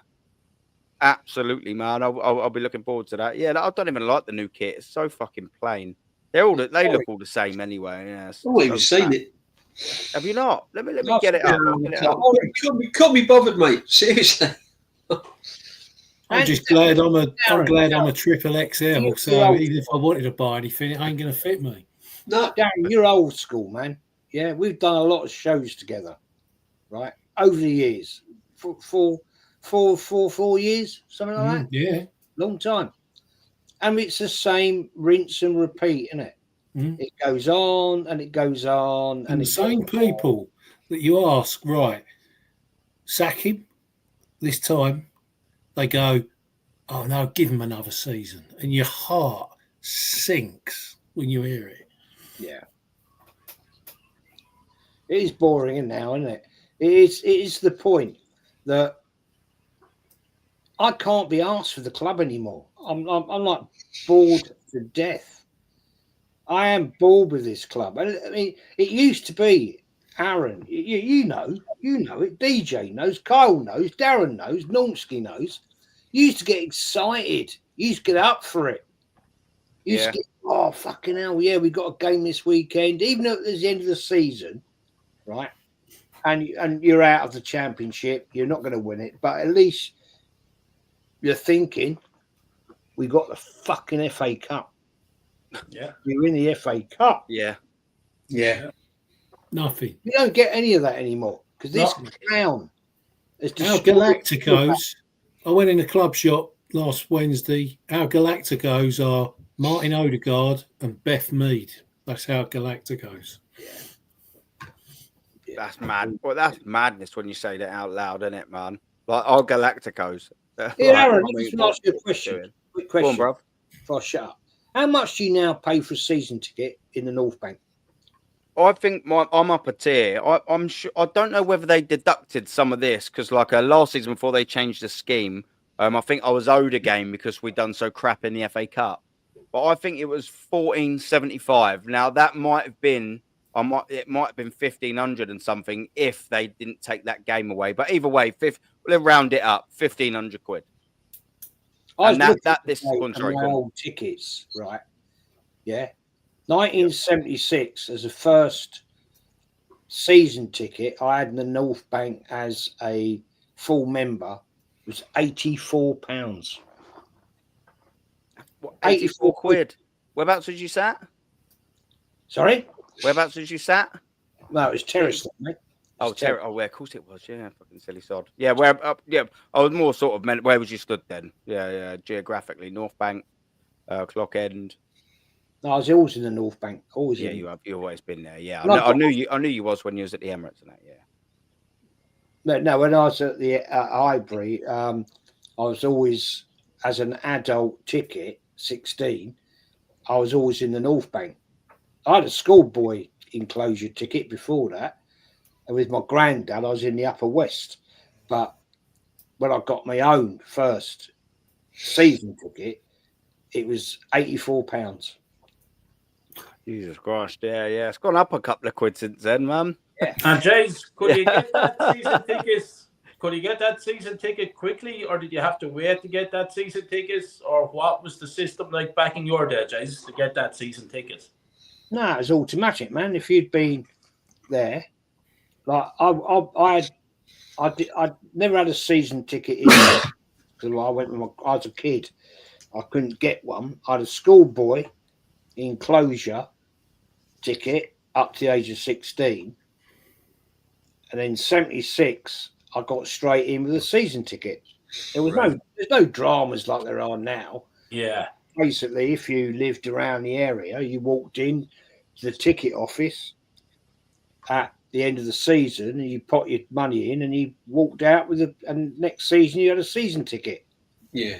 That was it. Perfect. And you had the little books, little check books with your tickets. Yeah. And then when you wanted to get to away games, cup games, I mean, you had to collect your tokens out of the bloody program. Yeah. It used to be in the bottom right hand corner, didn't they? It used to be on one of the pages, and then towards near the cup final, the middle bit of the program was your where you had to stick all your like the Green Shield stamps thing. Do you remember that? Yeah, stick all your tokens on there. Yeah, so you qualified. Yeah, stick it in the post. and gentlemen, this is where I can slate players or slate people that said they were at Anfield 89, because back then you still had to collect your tokens to get away tickets to certain games. And I can crucify so many people when they tell me they were at Anfield 89. And I'll say, well, how many tokens did you have to get them? I'll never divulge it until they come out with the bullshit answer. And I'll say, you're wrong. None of them get it right. None of them ever get it right. Because if you weren't there, you don't know. If you were there, you do know. And I can crucify them every single time. And that's what makes me laugh about these people. They make out they were the big supporters, like that idiot Julian, never there. The other woman from a certain show, you weren't there. You don't even know where you were sat in the ground. Oh, well, you were sat in the ground. Oh, hello. Given a bouquet, wasn't it, Jez, or something, if I remember correctly? Okay. Yeah. How did you work that out then? Because all the bouquets went to the Cop and they went to the East and West stands, never came down the Anfield Road end. That's where the Arsenal fans were. Interesting. And that woman couldn't even remember, strangely, where she was sat. And I said to her, well, how were you sat in the away end? Oh, I wasn't in the away end. I was in the seating. Oh, really? There was no Arsenal seating back then. No. Don't forget, this was just after Hillsborough. So the terraces, all the fencing had been taken down, as we all know, after that horrible event. And you were in the seated area of the Anfield. How did you work that out then? How did you get a ticket for that? Couldn't answer me. I know when people are lying. Christ almighty, I've been around too long. Yeah. You know, I've been around so many grounds, man. You know, it fucking lasts me. I mean, I've been to the Sheffield Wednesday ground where that horrible disaster happened. In that away pen, obviously nothing like what we had, like they had. I beg your pardon, but we all know how it was when you got the crushes. It happened in the North Bank. I remember getting pushed up against one of the stanchions. You know, the old metal bar scaffold pole things. You know, you used to get, and I was like bent over it, and I was like. Was stroking up. West Ham and Tottenham away. Well, like that. Get pushed over, and all you can feel is your stomach going inwards out back your bloody backbone. You know, it's horrible occasions. So God knows how those poor bastards felt at the Hillsborough. Sorry, but and I see today Arsenal fans taking the piss. Disgrace. You're not football fans. Yeah. Not football fans doing that, in my book. It doesn't matter if you're Arsenal, Liverpool, Nottingham Forest, Sheffield Wednesday. You don't do that sort of shit. It's embarrassing, isn't it? It is embarrassing. It's a shameful. There's all the words like that. I mean, come on, man. Sort it out. I mean, yeah, you're right. It's not football fans, just morons. Unfortunately, this fan base is full of them, though. That's the worrying thing, Jez. Unfortunately, it's just totally full of them. Lawrence, we will be going into that very, very, very, very, very, very soon, my man. Don't you worry about that. And Banter as well. Big up, Sage Jez. Yeah, don't let this club ruin you. Come on, Jez. That's it. An happy Jez is what we all want in our life. I'm happy. We need happy Jez. I can't wait for this season to end. Because at the end of the day, I want to talk about. I really want to be sitting with everybody talking about positivity. All we sit here doing is talking about negativity, and it's sad. It is very sad because this is a great football club. It's a great football club, and what we're in now is an absolute down journey into negativity. And I don't want to be negative about the club. I want to be bloody positive. I want to sit here with you guys having a laugh and say, "Fucking hell, we got this team next week." Hey, come on. Facts. What we used to when we were down the pub, right? Down here, come on, fucking hell, we got Newcastle next week. Well, fucking disaster. That'd be a disaster. I remember going up the bloody train up to there, and we were 4-0 up, and we drew 4-4. And my God, we having the right laugh. We go, fucking you bunch of wankers, right? I mean, that's how it was. I'm not being horrible, but that's how it was. And it's shameful of what this football club Big up, has fallen into. We've fallen into a pit of shit. And I like that, a pit of shit. That has followed us down that pit of shit. Sorry, AFTV are the worst, and unfortunately, there's too many people believe in their negative positivity, and until they piss off, man, ain't going to change. I'll shut up now. Yeah, mate, they're a problem. They're a massive, massive, massive problem, AFTV. I mean, we all technically, maybe it would have sort of got to this point without them. I thought they'd done good stuff. Do you know what I mean? At the beginning of their tenure, I quite like watching it, but I haven't willingly watched unless someone said you have to watch this to, for something that's happened. I haven't ever in years sat there and thought, oh yeah, do you know what? Let me watch AFTV. Let me see what they're saying. Unless someone said, yeah, Aaron, you got to fucking go and watch this, listen to this. I don't watch it because they're the massive, massive, massive problem in this football club. They just are. Like, you know what I mean? They're coming out and they're saying, like that super chat, I can't remember who said it was. They're saying, 750 million ain't enough. What are you talking about? That's what I said. No one sold you to spend 100 million on Kai Havertz and fucking Fabio Vieira or 80 million on fucking Calafiori and Mikel Merino this year. As soon as the good people that used to go on that left, I just stopped watching it. Yeah. Yeah, exactly. I ain't watched it for years. I bet you still mostly watch the individuals, though. I'm sure some you might not, but do you know what I mean? The likes of your Lees and things like that, they're still talking the facts. True, he ain't changed. You know what I mean? They're all there, still doing their same thing. Yeah, I don't know, man. They've turned into a real sort of problem. I personally think in this club until fans like that, you know what I mean, are either change their mind around or they're out. We're just going to be hearing the same thing over and over, like what Jez says. It's the same thing over and over again, but they're part of the problem because they're promoting all of this giddiness, this happiness. No, it's doing a good job. This season's been good. It's been a success. Blah-de, blah-de, rah-de, rah-de, rah. Whilst the manager and the hierarchy are listening to us doing a good job, why the fuck are they going to try and change it? Why are they going to strive for that next step? The next step's trophies, and it has been for about 3 or 4 years.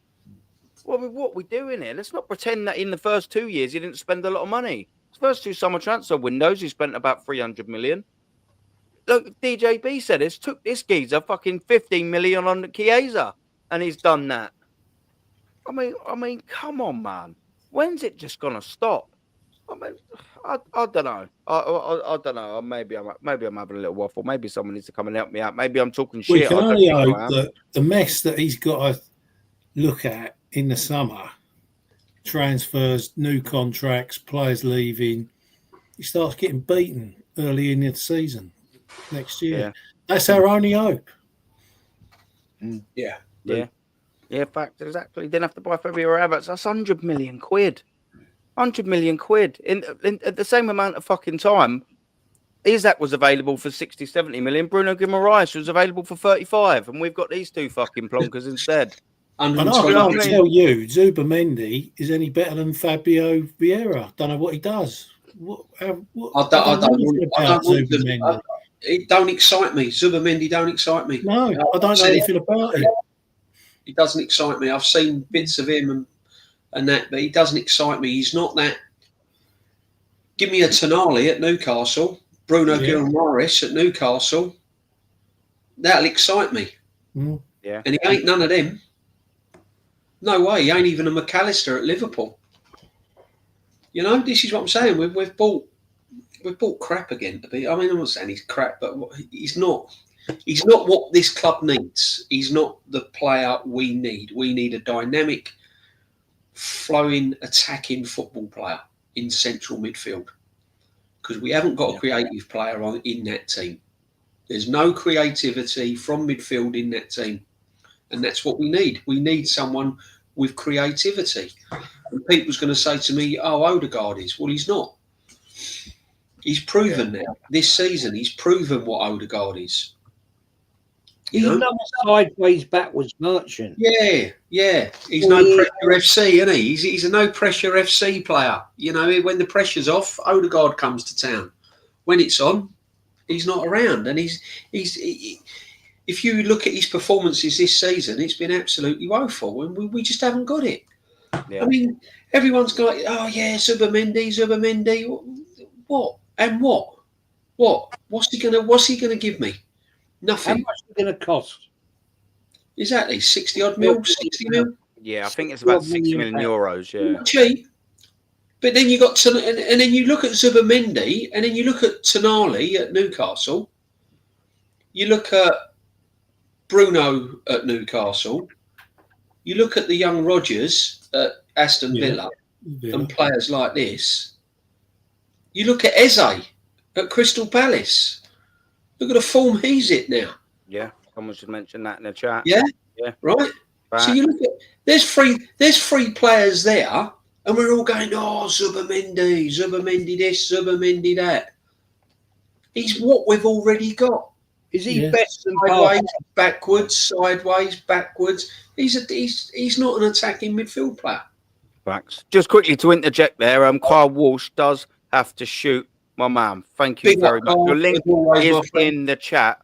He's got a channel, obviously. It's just been posted to people. Go and sub to him. There's 145 in the building. World-class chat. 145 of you, every single one of you. Big up, Carl. Brother, some support, man. He's got a channel. He talks absolute facts. Come on, Carl. Big up, Aaron, for sending me the link, brother. And I'll join up again next Monday, brother. All right? I'll give you a text there during the week. I'll give you a shout. Yeah. Darren, DJB, Jays, Normski, legends. And big up to the chat. Great to share the screen with you all. On to the next time. Take care of yourselves. Thanks, lads. Yeah, big up to you. Yeah, good. Yeah, no, big up, man. Anytime. Darren, I don't know if you... Yeah, I'm going to shoot as well, Aaron, if that's all right. Yep. I will... He's got his thing now, and then you tell me, is it? I won't. He sent me a picture of something, but not with the one with him in. I won't do that for privacy reasons. But yeah, go on, get it on. All right. I will do that. Yes, on Insta. That's brilliant. We'll get to that. But yeah, this legend here for people in the chat, because we're moving on to our last little thing. It's just a playful little end to the show.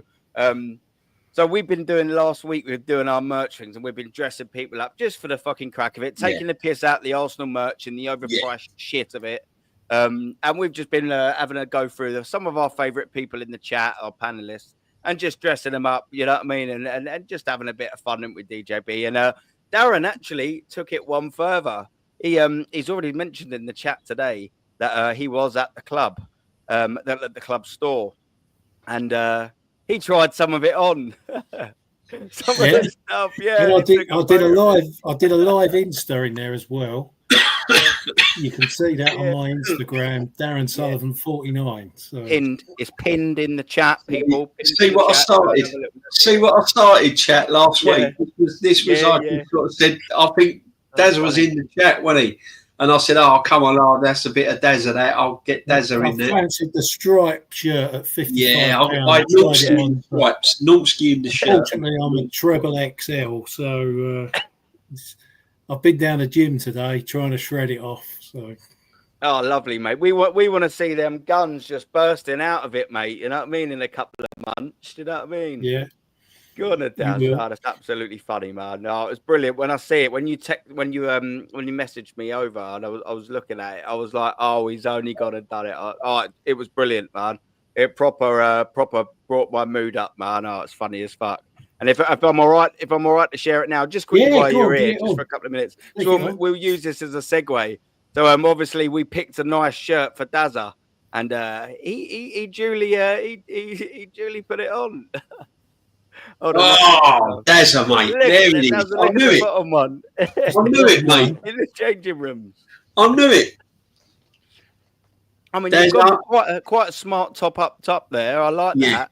And then he's gone for the Arsenal debt share shirt match, 55 sterling. He's gone for the what do you reckon? What do you reckon, Jez? That's a bit of 70s mod kind of that shirt, eh? What do you think? yeah. Jez, I don't know why you're laughing now, mate. We're gonna find. Yeah, we're gonna sort you out. Darren, I think you might need to go the next size up, my friend. A little bit. That's fantastic, mate. Look at that. That was a double XL. So, little bit the old buttons are pulling there a little, mate. Me old mate. Yeah. A little bit like, you know, maybe you need to go up to the large from the medium. But for the shirt, it's quality, isn't it? No, it's shit. Quality. I reckon a bobble hat. I reckon if he had a bobble hat on that, Jezza, I reckon if he had a little bobble hat as well with that shirt, mate, or a cap, or one of them little caps, mate. No, a little flat cap, proper flat cap. Right, yeah, let's share flat the cap. That'll work with that. He looked like a West Ham fan though with a flat cap. I might be able to get something out from my warehouse. Just hang on a sec. Hang on. See, look, he's not messing about, Daz. Our Daz, he's not fucking about. But yeah, he was trying. He's look trying at that Oldbury short sleeve. Look at that. Look at that. That's what a shirt that is. Do you know what? You like that? No, we're taking the piss. We're taking the. I'll tell you what though. That Norski, did you see that shirt then? No, hang on. So I'm trying to. Do you know what I will say though, Jez? I think this shirt, it's twin. I think this shirt twin might be a bit of you here, Jez.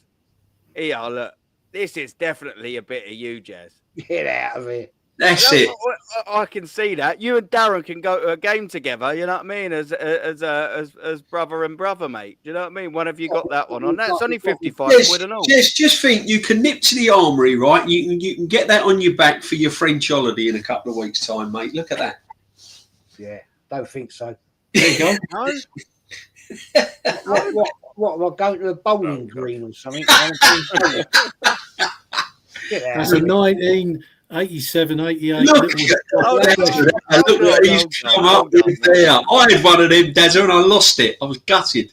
Look at that. That is a proper hat.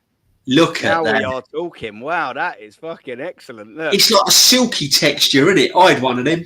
That's a proper one. With the sweat marks inside. Look. I had one of them. Look at that. That's a classic.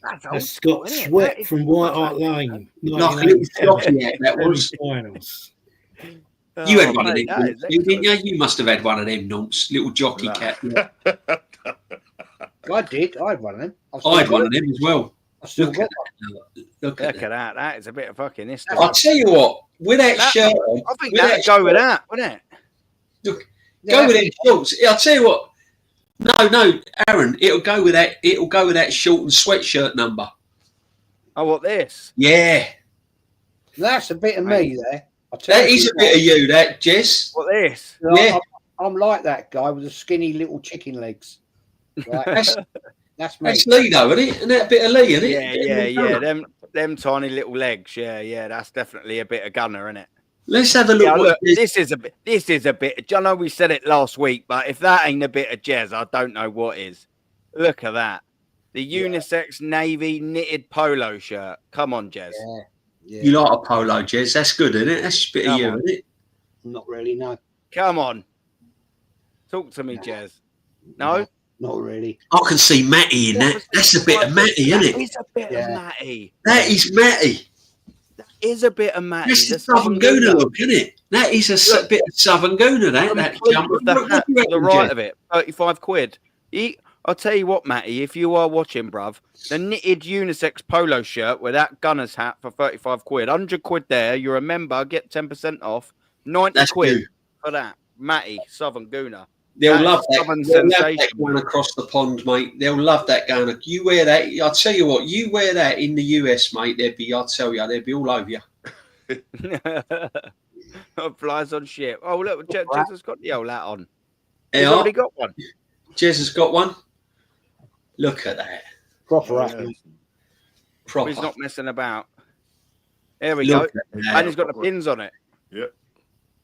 Oh, I think that was if I'm not mistaken, Jezza. Is that some of the pins from back in the day? I don't know if I should say this or not, but I'm sure I know what the pins represent, so I won't divulge it just in case it's Right, I'm going to bounce now. Nice one. Take it easy, mate. I've got that image now. I've got that image permanently in there now, Dazza. That image is there now, mate. That's it. Oh, catch you later, guys. Take it easy, mate. Take it easy. Big up to this legend. Big up, Dow. Look at it. Quality. Come on. Right, we got to find something to Jez because he needs to be. I want to cheer him up because he's No. Go back up. Go back up. Go back up. What can we buy you, Jez? What can we buy you to send you? What can we buy you? That white one's a pile of shit. I like that one. That one there. That grey one. Arsenal Unit 6 Gunners Raglan T-shirt in blue. You like that one? Yeah. Yeah, I can see you in a bit of that, Jez, by the fishing lake. I could wear that. Yeah. I could. I actually concur. Shall we find Jez a hat? Yeah, see if we can find the hat around Jez. Let's see if we can upgrade. Let me zoom back out, right? Let's go get Jez hat. And no, we've got to get you out, Jez. I'll tell you what, I might have to get the old. I like that jacket. Actually. Yeah.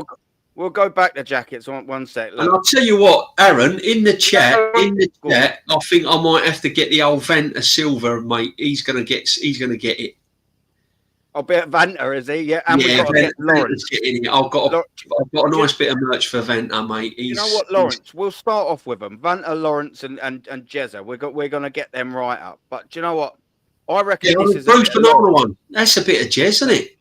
But no, go down, Aaron. Go down, mate. Go down. Bruce Banana. Go down. One of them's got to get the Arsenal Deluxe Santa hat. I think that's going on Lawrence's nut. Go down, mate. Go down. We'll get Jez. We've got his fish. We've got his fishing net. There it is. That's the Jezza. That's the Jezza. That's the one, isn't it? Yeah, I told you. What did I tell you? I knew it. I'm going to buy that. I'm going to fucking buy that. I'll tell you what, Jez. That T-shirt, that grey T-shirt with that Bruce Banana fucking cap. That's the one. I'm going to buy that.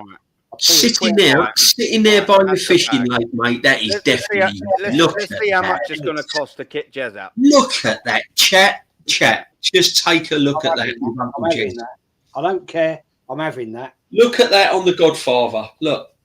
When I'm fishing on the lake in a few weeks' time, mate, I'm having that one. The Bruce Banana Godfather. See, Jez, I told you we could cheer you up. What do you reckon, Normski? You getting a bit jealous? Mate. You want something there? All day long, mate. That's a bit of you, Normski. The A1. That one. I reckon that's a bit of Lawrence and all that bucket hat. That's a bit of fucking Lawrence and Norms. Come on, we got to fucking fully kit out the bucket hats. All of them are getting bucket hats. See this red one here with the A on it. That one. No, go over that one, Aaron. That's it. That's a bit of Matty. That's Matty. Matty, that is, yeah. Southern Gooner all day long. Southern Gooner. A bit of snapback Gothic A, mate. That's Southern Gooner settings. What else have we got up here? Let's have a little scroll. Look, we got a bit of LB, GTB, Q, whatever. Yeah. That goes with the. That's not a bit of you. I didn't think it would be, Jez. To be fair, can we get Jez in a pair of shorts? Aaron, do you reckon? It's going to be a bit. Of course we can. Let's get a pair of shorts. All right, we got 3 people to do. We want Lawrence in there and all. We want to get Lawrence in. Where's the shorts? Yeah, the old DJ Crane's gone, isn't he? I don't know where DJ Crane's gone. We get old Craney boy in the. Craney boy knew he was getting it, but I think we're going to have to get old. Jez and Lawrence. Oh, look at these. Jez. There you go. There you go. And the matching T-shirt. Look. Jez. These ain't a bit of you, Jez. I don't know why.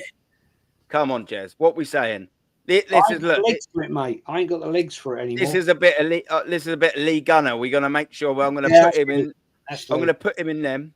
Yeah. Where's them socks? Where's them socks? We were gonna. Well, this is where I've kitted Lee Gunner out. We're gonna put him in that. We're gonna give him socks, mate. It's look at this. Keep them chinos, them bastard chinos in mind. I like that. Keep them bastard chinos in mind. One sec, Jez. Look, here you go. Look, we're going to put him in the matching NPC worker jacket, Lee Gunner. Yeah, we're bastard chinos with the matching bastard chinos, yeah? Yeah. The bastard of a chinos. We're going to give him some socks. He needs some socks. Where that's are it. they? That's it. Hold on. And then we've got a bit of footwear. Where are they? Kids, hold on one sec. I found the socks a second ago. Underwear and socks. Look at this. If this ain't a bit of Lee Gunner, I don't know what will. Look at this. Gunner's lucky match day socks. That's a bit of Gunner, isn't it? All the way pulled up to the top. Yeah. If that ain't a bit of Lee Gunner, I don't know what is. So we've got in the beige MPC worker jacket, Boston chinos. We've got him some socks, Gunner's lucky match day socks. Yeah. And do you know what? We're also going to give him a pair of. We got to give him a pair of these. I mean, if this ain't Lee Gunner, I don't know what is. Footwear. Hold on a minute. Get rid of the old jackets. Bastard pair of moccasins. Look. Job done. That's a bit of Gunner, isn't it? Look at them. Look at that. I mean, come on, man. I mean, that's it. They might as well have Gunner's lucky moccasins on them and all. Do you know what I mean? Like, I mean, this is fantastic. I mean, what we saying here? They're definitely made for the emergency stream. I'll tell you what, right? Lee Gunner, them socks, them bastard chinos, and them mocks, mate. They're going to kill her. But I'll Vanta Silver in the chat, mate. DJ Crane's crept in as well. But Vanta Silver in the chat, mate. We're going to sort him out right now. We're going to kill him. We're going to absolutely. He's just recently become a YouTube member and all, so yeah. We're definitely going to. How much those shoes there? Oh, what, the bastard moccasins? Yeah, them things. How much? Hold on, I think they were £12.50, mate. You fancy them, Jez? No, they're slippers. Jez is going shopping. Look, size 7 to 8, £12.50. No, Jez is getting that hat, mate. Jez is getting that hat and that t-shirt, mate. He's ordering that. I am having that hat. I'm having that hat. Definitely fishing. I can imagine. Well, right, the Vanta Silver, mate, he's going to get sorted now. We look right. We're going to get Lawrence now, and then we're going to get Vanta, and then we'll wrap up. Come on, we got to get Lawrence. We've got him in a bastard bucket hat, but I mean, we've got the top half. We're gonna tee him up, are we?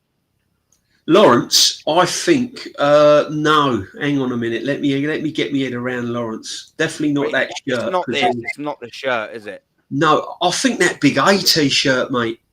We might have a winner there. Let's see what we've got. I think go up, me old mate. Look, go up. We're not gonna. Do you know what? I think this with the shorts might be a bit of fucking Lawrence, or it might be a bit of Vanta. I'm not what. That's it. That's the one with the red t-shirt. That one. No, down, mate. Down. Hold on. That's it. That's the one. This one here. Yeah. Lawrence. Yeah, that's a bit of Lawrence. That is. Look at that. Go down another one. Go down another one. Go diagonal. Yeah, the blue and the yellow. Oh, yeah. What? I swear down, I'd actually buy that. Well, Jez has nearly got a new wardrobe. That'd go with your bucket hat. That would go with your bucket hat, Jez. I'll tell you what. That's the original crest. That's the original Arsenal crest. Yeah. I'll have that, mate. I'll have that. I'll tell you what we're going to do. Once we finish this, we're going to carry on with the Bruised Banana Jez look along. We're going to get some more Bruised Banana merch for Jez. Oh, hello. Hang on. We're going to try and get the spend. Oh, that's nice. I like that yellow top. I like that yellow one. You like that, Norm Skins? I like that yellow top. Oh, yeah, that's what we had, isn't it? Yeah. I've got one. Yeah, that's smart. It don't fit me anymore because I was 11 years old. I've got them, I think, long sleeve one. Wow. I had a little scrapperoo. Right. What we got here? Hold on one sec. Right, what we got? What we getting on Lawrence? You've got him that tee, ain't you? Well, now we need to get him some bottoms. Let's get him some bottoms. What bottoms have we got? Hold on. Let's have a little look. You've got to be some bastard bottoms, isn't there? There's 100%. We got 22 to choose from. There's got to be some bastard bottoms for Lawrence. I mean, let's go. I like scrolling down at the bottom here. What we got here? Let's go from bottom to top. Is he a tracky B geezer or is he some shorts? He's a bit of a jogger, I think. He's a jogger, mate. He's a jogger. Yeah. Right, well, we've already got him one with an A on it. I mean, we could match him up with the Blues with an A. Yeah. They're quite smart, actually. What's that, these? Yeah, they're quite smart, actually. See, look, we're going to get Jez buying some merch. It's actually working the wrong way round here. We're supposed to be taking the piss out of it. And in fact, now we're promoting it. That's Lawrence. Them red ones with the yellow stripe, mate. That's Lawrence, mate. Yeah, they're Lawrence. No, them. They're bastards, aren't they? Yeah, They're- they are bastards. Yeah. You know what? Shall we tracky him out? Yeah. Shall we fucking get him the full lot? Yeah, that's a bit of Lawrence, I'll definitely. tell you what, he's a full tracksuit wanker, isn't he? We've got to get him the full tracksuit. Where's the top of it? There somewhere, isn't it? Where is it? Hold on 1 second. Right, let's get that off your fuck. It's got to be somewhere, isn't it? In here. I'm sure it is. They've got to have the fucking full whack, the full shebang. Go up. Oh, did I? Hold on, it must be on the other I page. don't know if you want him to make him stand out, get them red and red and yellow bottoms with like a pink top. That'd make him stand out, wouldn't it? What? Shall we get him a women's t-shirt? No. Get him like a. Where is it? I don't know. Well, either way, the tracksuit we got him the tracksuit at the top there. He's got to be a full tracksuit wanker, isn't he? Yeah, he's got to be. Yeah. The Ventra, mate. The Ventra Silver, mate. That's him. That's Ventra Silver right there. Oh, what you reckon this? The full with the shorts. I reckon so. Yeah. I absolutely. And a jacket, and get him. See that jacket in the middle, right here. Yeah, that's it. Reversible and all. In the shorts. Hopefully, your support of Arteta though ain't reversible. I don't want you. And then as you go down, that's it. That out there. Look at that. That's Ventra. Sorted him. He's liking that. Look, he's gonna come back at me with that. In the chat. I mean, he's got to be over the fucking moon, isn't he? Do you know what? As well, we keep forgetting accessories. See, I've got you. It's 25 degrees out, so we need to be selling a £25 treble thick scarf as an accessory. And that's all. That's all about banter. DJ Crane would wear a scarf like that. That's got fucking Crane all over it, isn't it? That scarf with that cap has got DJ Crane all over that. With that red sweatshirt, mate. That's DJ Crane sorted. Where's the men's fucking jacket? Look, we got men's nightwear and all that. Here we go. Look at that. The nightwear. I'll tell you what. That's a bit of fucking Kenny Ken, that, isn't it? Yeah. Kenny Ken. That is Kenny Ken. I'm like, yeah, look at that. Why make it size though? Because it's like it's got to be big. You know what I mean? What we got? XL. That's all we got for Kenny Ken. That is Kenny Ken. Look at that. Look, that is. I mean, that's a dream, innit, for Kenny Ken. Oh, and I'll tell you what, we can even go one better for Kenny Ken and all. Right, hold on. Oh no, Bruce Banana bottoms, mate. We've got Kenny Ken. Look, hold on. We'll go back to that in a sec. Hold on 1 sec. Where's the footwear? I've got Kenny Ken. Look, hold on. Look at this. Look. Matching slides. He's got them sliders. Yeah, that's a bit of Kenny Ken. We've sorted Kenny Ken. See them trainers in the middle there? That's got Lawrence all over it, them, isn't it?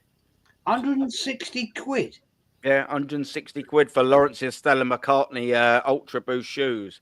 Do you think? He's a bit of Lawrence, isn't it? Yeah, I'm getting DJ. Well, look, he's already got he's already a full tracksuit wanker, and now he's got the trainers to go with it. Definitely. That's Lawrence. That's 100%. Lawrence. Yeah. I'm hoping none of these are going to be any of the boys. I don't want to see Vanta pulling up in a fucking pair of these anytime soon, mate. Come on.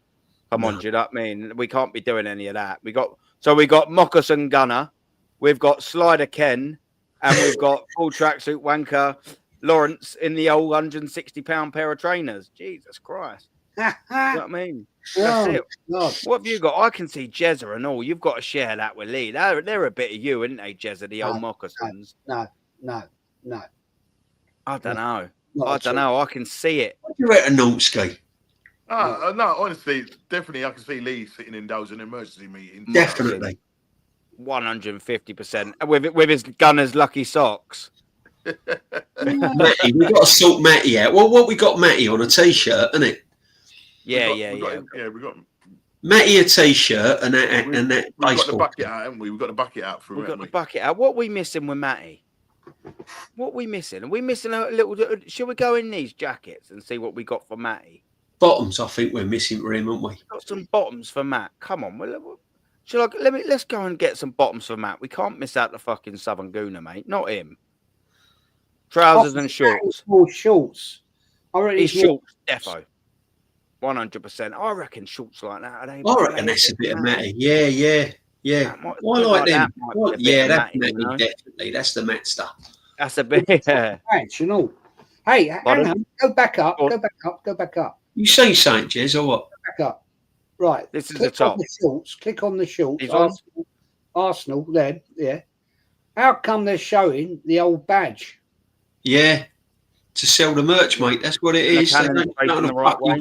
That's why I think it's a bit of Matty, mate, because I think he'd like that. Look at the full lot. Oh yes, yes. Oh, come off it. That is a USA Southern Gooner look. That. The Southern superstar look. How Yeah, come that could be a bit of Venture Silver and all. they Yeah. took the badge DJ away? Crane in that as well. Oh yeah, yeah. Oh yeah. Yeah. Oh no, it's on the other side, Victoria, isn't it? Look. Victoria Crescent, they took it away. And yet they've Yeah. got it back on them shorts. What's going on Look, here? it's even got gunners from the behind. Oh, come on, Yeah. it's a bit of Matty. Yeah, That's yeah, Matty, yeah. isn't it? Oh, come on. Come on. That ain't Matty. I don't know what is. Look at it. Look. Look. Wearing flossing the old Gunners' lucky socks. Come off it. With the Come cap on. as well. Yeah, with the cap. What cap has he got? Oh, look, it's even got a fucking matching cap. I didn't even realise that. Look at it. I mean, Matty, if you're watching, bruv, I know you said you're listening while you're doing some work. If you're still in the building, come on, Matty. This is just a bit of you, man. If Arsenal should be gifting it to you. I mean, come on. That is just a bit of Matty, isn't it? Jesus, honestly, we've sorted him right out there. He owes us one there, mate. I tell you, Aaron, he owes us one for that. 100%. And They- Jez, And you look at Jezza, that, sorting out that act for Jezza, mate. I'll tell you what. they got the cannon facing the right way on that Yeah, one. yeah, I yeah. know. That's what I said, Jezza. Yeah, it's It absolutely pleases me, facing that. the right way for a change. What are them bottoms all about, Aaron? Them on the left there, look. These Go ones? across. They're baggy ones, and they're big old boys. Is Isn't that they? Look not a at bit of Lawrence, though? You know, I think we've. that is I Lawrence. think that is a bit of fucking Lawrence. Well, that's what I was thinking. Yeah, That is Yeah. Lawrence. Definitely Lawrence. yeah. Bastard baggy pants, mate. 100%. Yeah. Yeah. 100. Lawrence, you're welcome in advance. You're welcome. Let's have a look at the Bruce Banana cat at again for old Jez, just Yeah, to cheer yeah, him up, yeah, mate. yeah, Just to cheer him up. I want him 100%. happy. I want him going away from here happy. That's all I've ever wanted. A happy Jez is a happy Aaron, mate. Go down, mate. Go down. There's there's old. If he's happy, I'm happy. Let's go view all. Come on, Jez. Let's find the only thing that's going to put a smile on your face. Oh, look, Chica's version. Yeah, I like that. You and the wife going fishing. Do you know what I mean? His and hers, Jezza. Where's that Bruce Banana at? Look, I it's know, there yeah, it's somewhere. fucking isn't it? all we can see is this bastard of a Christmas one. It's a deluxe, though. Deluxe Christmas hat, yeah. Deluxe. Yeah. Where the fuck is that at gone? There Look, you here, go. go, look. His and hers. Yeah, that's a bobble hat though, isn't it? Yeah. Where's this fucking bucket at? Here we go. There it is, Jezza. Look at that. There we Look go. at that. Yeah. I'm having that. I'm having that. Fucking Vanta Look Silver. at it. Look at that. Look at the proper badge Look and at all. it. Yeah. Wow. Wow. Victoria Concordia Crescet, rather. I'll pronounce it properly in a second. Look, it even I'll comes with tell the you. tattoos. Look at this. I'm not having tattoos. Yes, I can imagine you just sitting there by the lake with your fishing rod, mate, with that on. Yeah, I'm having that. I'm going to order that tomorrow. Fucking hell. See what I mean? We're not even on commission, Aaron. Normski. We're not even on commission. You know what I mean? See what we're doing in the club. We've even got all the Venture's even gone and bought something now. Look. That's He's it. bought What something. segment? Look. Genius segment. Yep. DJB. Come on, what we doing here? The Arsenal fashion show. That's it. Everyone in the chat, everyone we know that comes on streams, they're all getting kids out. Kenny Ken's got a new dressing gown, I'll slippers. tell you what I do. When I buy that tomorrow, You're going to wear it. I might buy it in a minute, actually. I'm having that when I go fishing in France, right? I will send you a super chat. There you go. Oh, Jez. Oh, you don't have What to do can I that, say, mate? Come I'll on. tell you what, right? We've done. Matty's well happy, and he's got to be dancing around his place. Yeah, I know. Banter looks come in. DJ The B's Banter convinced Silver, me to yeah. buy Arsenal merch. Yeah, That's so not you what I couldn't was resist doing. it. I'm going to buy it Do it. right now. Buy it Van- right now. Vince, I knew it, my guy. I tell you, I knew it, man. I knew it. Dear. So Matty's jumping around now. He's fucking well happy with his merch, isn't he? So to summarise it just quickly, we've got Jez. He's just bruised bananas up to the max. He's up to bruised banana up to his eyeballs. If you can, Gunner, who's got the NPC beige jacket with the bastard chinos, the Lee Gunners happy match day socks. Yeah. And then we've got the bastard fucking moccasins. Yeah. Matty's got an entire tracksuit of fucking wonder. He's got the hat, he's got the jacket, and he's got the shorts. Yeah. We got Lawrence. He's got a bucket hat. We've got him. What have we got him? We've got him the baggy pants. We've got the baggy pants. And the fucking horrible the t-shirt with a big A on it. The t-shirt with a big A on it. He's like he's dressed in the 90s, isn't it? Everything's just massive and baggy with his bucket hat. He looks like he's going to go munch a couple of disco biscuits and go to a rave in the 90s. He's giving it all like that. Yeah, he's done. So we got Lawrence the Raver. Yeah. We got Lawrence the Raver, the cheesy quaver. We got Vanta. What did we have him in? We had him in what did we have him in? The Vanta's got the he had the full reversible bomber and all of that, hasn't he? No, he had the short set with the Arsenal badge facing the right way. Indeed. Cool. He's going to buy it. He's bought it. He's going to buy it. He's going to model it for us next week. Got it. Yeah. Got it. Look at that. I'll tell you what, Aaron, if you go on the night, nightwear. Oh yeah, DJ Crane's had the.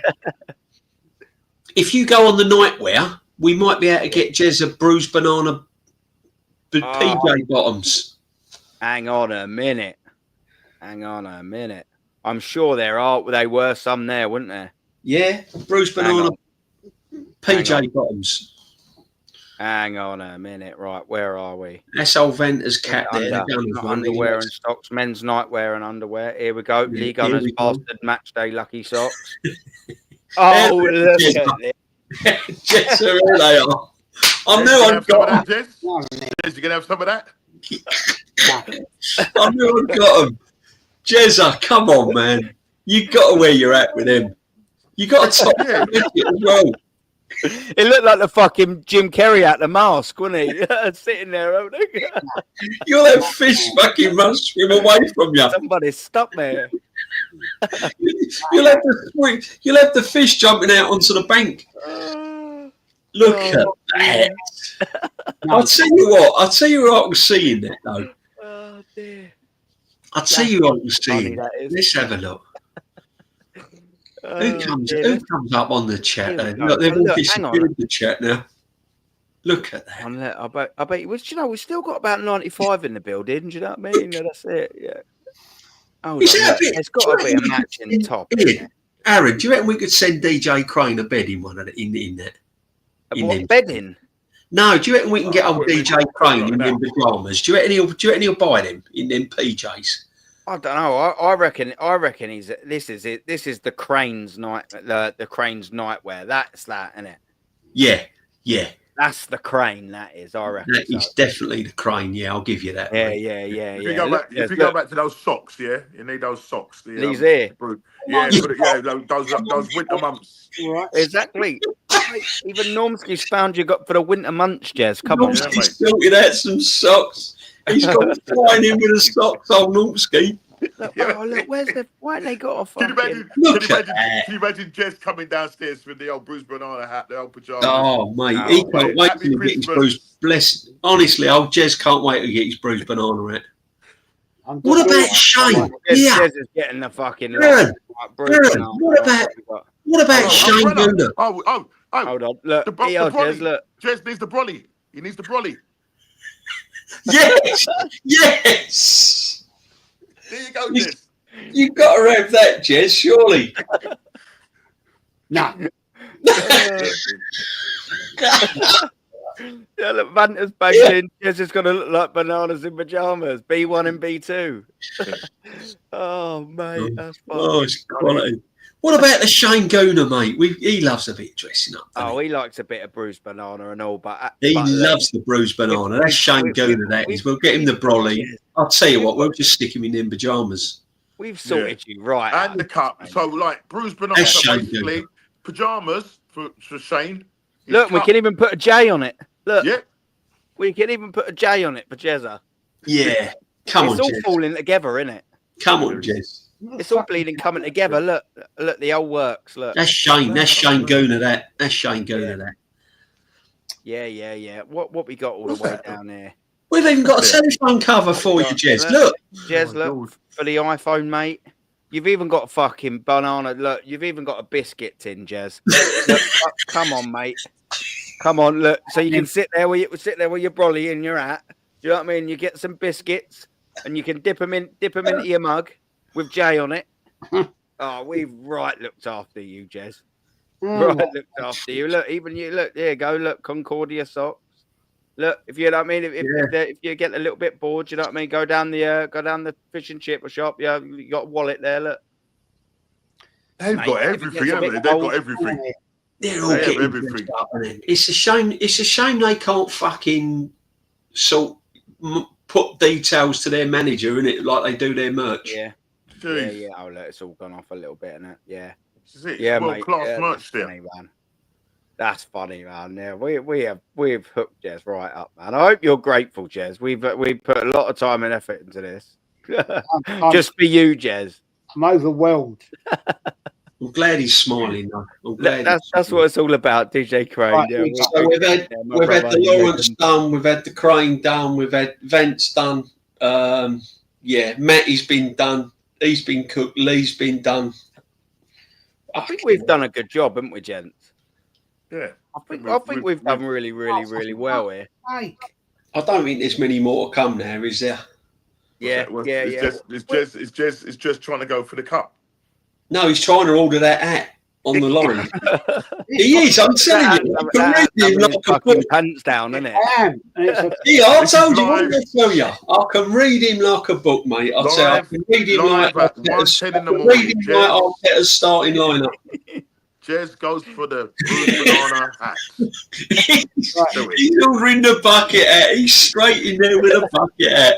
Mate, nothing was stopping him. He was like a man possessed trying to order that fucking. He wants that before he goes fishing, mate. If he ain't got that bucket hat, mate, you better not get in his way because he's going to get the right fucking up, I tell you. It's a nightmare, this bloody thing. Right, give me the payment. Just order it by the bar. Now that's a hat. I'll tell you now, be warned, chat. If Jezza don't get his bucket hat in time for fishing, fucking watch this space. I'm telling you, there'll be hell to pay, mate. That's what it is. And I will show it to you, gentlemen, when I'm on camera. Good boy, yes. Good boy, mate. I'm Venter's orders his stuff. DJ Crane's ordered his. Matty's got Cholo.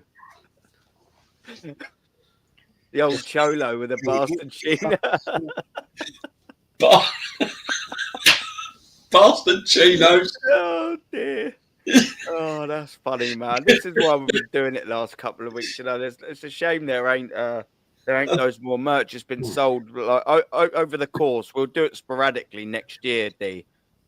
Where we go through it when they put a new chain of merch on. I'll tell you what we'll do. We'll make we'll do a thing every time they bring new merch out. We'll dress people up in it. Yeah. We'll come. Roxy weren't on tonight. Otherwise, we could have done Roxy in her merch, couldn't we? Yeah, I remember our girl Roxy. I'll tell you what we'll do. I know Madupe said earlier. She said she's just starting her shift. What we'll do next week, because obviously, you know, there's merch left. What we'll do next week is we'll do the female special edition. We'll get Rocks and we'll get Madupe dressed up in some spectacular we'll get some stuff. Keeping it PG. He's done it. He's ordered it. He's ordered it. He's ordered it. You might have to take the green screen off, Jezza. No, he's ordered it. He's done it. Hang on. Fucking hell, Jez. You're an absolute legend, mate. This is what we're saying. He's ordered it. Look, he's only gone and done it. He's only gone and fucking done it. Look, Jez in the top left-hand corner and all. Look, they even know, don't they? See that chat? That's quite cool, that is. See that chat? See?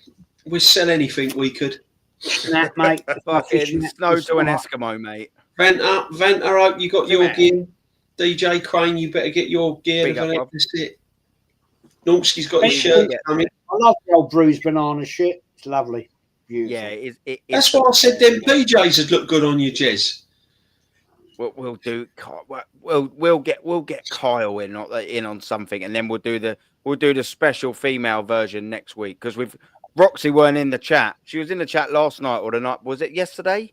Yesterday. It might be a little bit late, like for Roxy. We don't know. Whereas our girl Madupe, she's in NYC, so I think she was just starting work or something like that, or starting a shift, whatever one it was. But I could show you something really embarrassing. Really embarrassing. Come on, Jez. She bought this for my 60th birthday. Very embarrassing. Very embarrassing. This is in my man cave here, right? This is my man cave, right? And this is where I do my music and everything else and whatever. I'll try and show it to you, and it's very, very embarrassing. And it's a piss take, really. Can you see that bedspread behind me? I can, yeah, vaguely, right in the left-hand corner. Yeah, he's only got the Arsenal bedspread. Bruce banana. Banana. Yeah, you can see the So hold on a minute. So what you're telling me is hang on a minute. When you get your Bruce banana fucking bed, Jez, you've got to get the pajamas. Jezza, listen, man. You got to get them pajamas to lay in that, mate. It'd be fucking camouflage. The missus will come in and go, where is he? I want to fucking see you, Jez. He'll have his bucket hat on over his eyes like that so he can't see the pajamas on. Missus are coming and go, Jez, where are you? Right here. No one can see you, Jez, man. He would fucking disappear, be like the Invisible Man. James Bond settings. Harry Potter's invisible cloak. I do sleep in here sometimes when I'm like out of favour, like when I get kicked out of the bedroom. And dear man, and quality, Jez, honestly. She bought that for my 60th, and she said, "You like your club so much, go and sleep with them." I went, what the fuck are you about? And she said, "Well, you got Noxie jealous now. He's got to get one." Oh, mate, my eyes are tearing, man. What a classic line! You love the club so much, go and sleep with it. Does the Arsenal website do break? I can't do it. I've still got it up there. It's fucking quality, that is. Let me get it. Look, I had that the thing up there, so I don't think it would do. Hold on. Let me go for bedding. I'll tell you what, right? If I had a miss it, well, I'm not saying, but if I had that on my bed, she'd be walking straight out the front door. Can you imagine it? Come on, darling, come back to my bedroom. You got Bruce in your seat. You Bruce bananaed up with a cap on. She says this is like she's got a woman cave. We got our bedroom. We've got our bedroom next door. She's got she does all this crafting stuff, shows, and she does all that. Like, bless her. And then she said, "Well, you got your man cave," and she said, "You play your guitar and shit in there." And she just said, "I bought you this for your birthday." I went, "Oh, lovely. What is it?" She said, "Well, open it." "Oh, it's brilliant." And she went, "Well, you love your club so much, fucking sleep with them." Oh, that's a great one-liner, isn't it? That's why you've got to get the PJs, mate. You get them bruised banana PJs with that hat on in that duvet. I'll tell you. Wallpaper. We're getting curtains as well, Jezza. No, hear me out.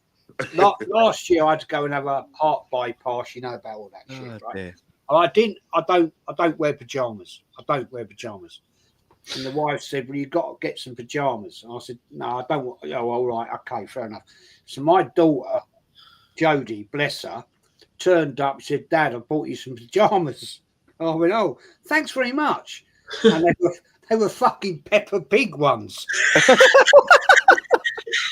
I said, "What?" And she said, "Well," she said, "James, my grandson, lovely." She said, And apparently, he said to her, Granddad, I like to wear these because I know we used to sit and watch Peppa Pig. I'm going to St. Bart's Hospital in London. Don't, Jenna. Fucking Peppa Pig pajamas and his Bruce Banana duvet set. I've got these fucking Peppa Pig bananas. Oh, yes, legend. Pajamas. That's quality. Straight up. That's true story. I swear on my life, that is a true story. True story. Jez, honestly, man. Oh, fuck's sake, man. I'm snorting like a pig now. Honestly. Seriously, man. Oh, fuck's sake, man. You're I'd love it. I'll tell you what, I know it's a bit warped, but I'd love a picture of you in them pajamas, Jez. Seriously. Oh, mate. Yeah, come on, Jesse. We've got to, man. You roll up on the History Channel with that in the background, mate. I'm going to kill you. I'm going to end up fucking dying. Oh, mate. Look, yeah, I'll tell you what, though. I'll tell you what we have found. That he can wrap this around them Peppa Pig pajamas. Look. We've got a blanket to wrap around those Peppa Pig pajamas. Look at that, Jez. You look like the king walking down to the fishing lake, wouldn't you? Yeah. With your hat on. Look like a pig. Wow. That is 100, honestly. Fucking, I'm crying, man. I literally have tears running down my fucking face, man. That is, mate. Yeah. I mean, Jez, when he does those winter streams, yeah, you can wrap yourself up in that, mate. You know what I mean? You heard it. Don't tell the wife about them. Yeah, I'll be having a comedy slot on my channel as well, mate. Don't worry about that.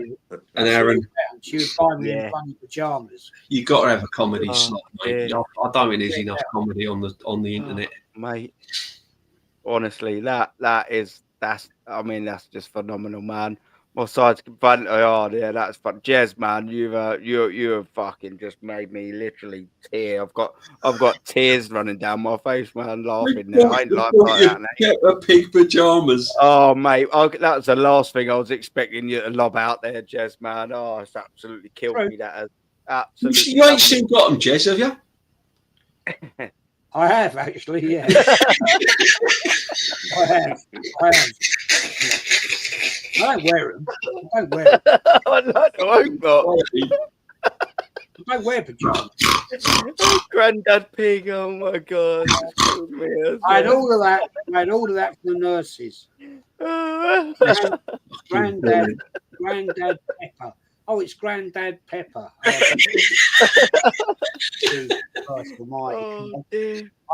had these two. This is true, right? I had these two wonderful, wonderful nurses. They were unbelievable. And this one, she was, I have to say, stunning, beautiful. And I used to have a right giggle with her. And she said to me this one night, I was having a bit of a bad night. And she said, come up and sit in the TV room, right? I went, yeah. Do you know what she fucking did? She put on Peppa fucking Pig. Look at Norski's put up, look. Hello, Jess. Hello, Sis. She said, I'm having a laugh with you. I said, yeah, great, very funny. And she went, yeah, I just thought I'd have a giggle. I said, yeah, thanks for that. And she said, it does go with your pajamas. And yeah. Jez. Hold on, where is it? Hold on, let's have a little look. Hold on, no, it's on here. Here, Jez. We got some for you, Jez. Look, men's napkin. Look, bit of Peppa Pig pajamas. The black ones. They the ones on top. The black ones there in the middle. Oh, the black ones. Look at that. Where? What ones? The ones on the end? No, them ones. No, in the middle. These ones. That's one. That's what I got. I got them. Look at them. Class. Jezza, them with them in that banana Bruce banana duvet set, mate. Sorted. Oh, mate, that is just I started laughing because I weren't expecting you to come out with that. I don't know what I was expecting, but it weren't that Peppa Pig pajamas. Nah. It's done me, man. They are legend, man. They're legend. I swear down. That is you want to get them. I tell you, you want to get them. They are the real thing. I tell you, swear down. Get the jazz look in it. That's fucking brilliant, man. I can't believe that. That's fantastic. Do you know what? Yeah, on that note, we'll wrap up the show. What way to end it, man? Yeah. Thank you very much, man. 3 hours for that 40. chat. Hope you've enjoyed it, man. What a way to end it. DJB, my brother, what you got coming up, my friend? Yeah, I've got Jez History Channel tomorrow. Then I'm on with Dan. I think I'm on with Dan Potts as well. Have we got something with DJ on Wednesday as well? The Deluded. Yeah, we probably do. I think we've got something with Deluded, and sub to my channel that's coming up. All pinned. Just have a general chat about how the season's gone, your highs and your lows. I'm not gonna try and go into Arteta too much, but we all know what a fucking clown he is. So there you go. Yeah. But big up everyone. Aaron, I thoroughly enjoyed tonight. We've had a good laugh, and Jezza, Normski, Kyle, Shane, who else joined us? Dazza. Yeah. It's been legendary, man. Normski, always a pleasure, and you, Jez, always a pleasure, my friend. Yeah, brilliant. Thank you very much, and the chat as well. Bless up, stay safe. TJ Warren's live, so we'll redirect TJ.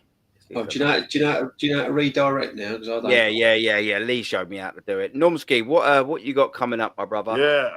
Wednesday I've got the What's Going On podcast, and then Thursday the Bruised Banana with Shane, and then Friday the call-in show. So quite a busy week, and then match day reaction Sunday, trying to save second place. So that'll be.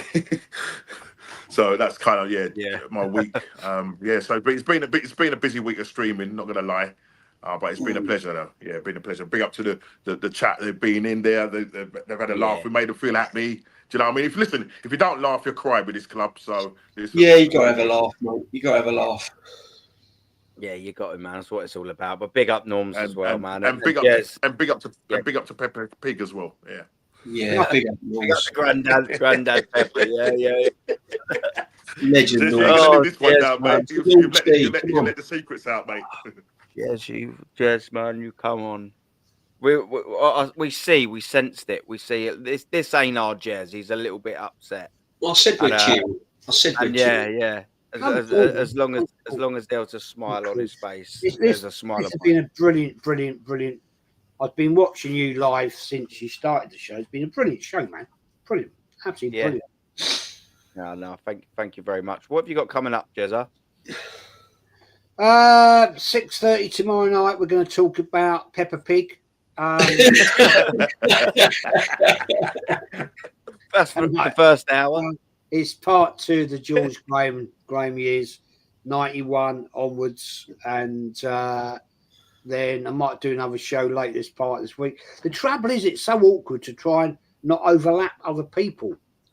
It's like fucking aeroplanes, isn't it? Let's be fair. It's like aeroplanes going to Heathrow. I might need you guys to help me out on this, because I don't know how I'm going to juggle mine and do the regular slots and shows and this, that, and the other. Because I work, you know what I mean? I don't want it to it's just trying to find that gap, you know what I mean? It's trying to find that gap. Very difficult. And with what works for you as well. Not only that, because everyone's got different priorities, isn't they? Like my time slot's different to yours, JB, to yours. I'll just do a little casual one on a Sunday for now, and then I'll probably slip one in the week for now, see how that goes, and then go from there. From there, that's it. For a Bruised Banana hat show. Mate. We've got to get the old. There'll be a lot of comedy on mine though. I do love I do like a fucking lot of banter. I've got to be honest. All clean banter. You know what I mean? And Well, I will be joining you at 7:45 this morning. Yeah, so in a few hours' time, I will be doing a little Yeah, half hour you do before your I drop morning. the kids You over. do your, Yeah. yeah. Yeah, I haven't been able to do it last couple of days, obviously, because Yeah, the accident the kids are in, the missus and kids, so I've been sort of chilling out with them in the mornings. But yeah, Yeah, I we'll hope be they're back all to right, doing that. mate. Not every I hope morning. they're all right. Yeah, I hope they're all they're right, all right. Now. Look, just a little bit shaken. Do you know what I mean? But yeah, catch me in the morning, 7:45, and then there'll be other streams throughout the day. Do you know what I mean? Throughout the week. Chat, you've been unbelievable, man. Absolutely unbelievable, world class. Do we need to say anything else on that? The Maradona chat, the Zidane chat, the Pele chat, world class, man. The Lionel Messi chats. On that note, we will love you and leave you. Take it easy. Enjoy the rest of your morning now. Yeah. Enjoy the rest of your evening now. Everyone, classic. Wherever you're in the world, enjoy the rest of your next few hours. All the best and take care. Arteta, take care, guys. Well Take care. Out. Bye. Big up.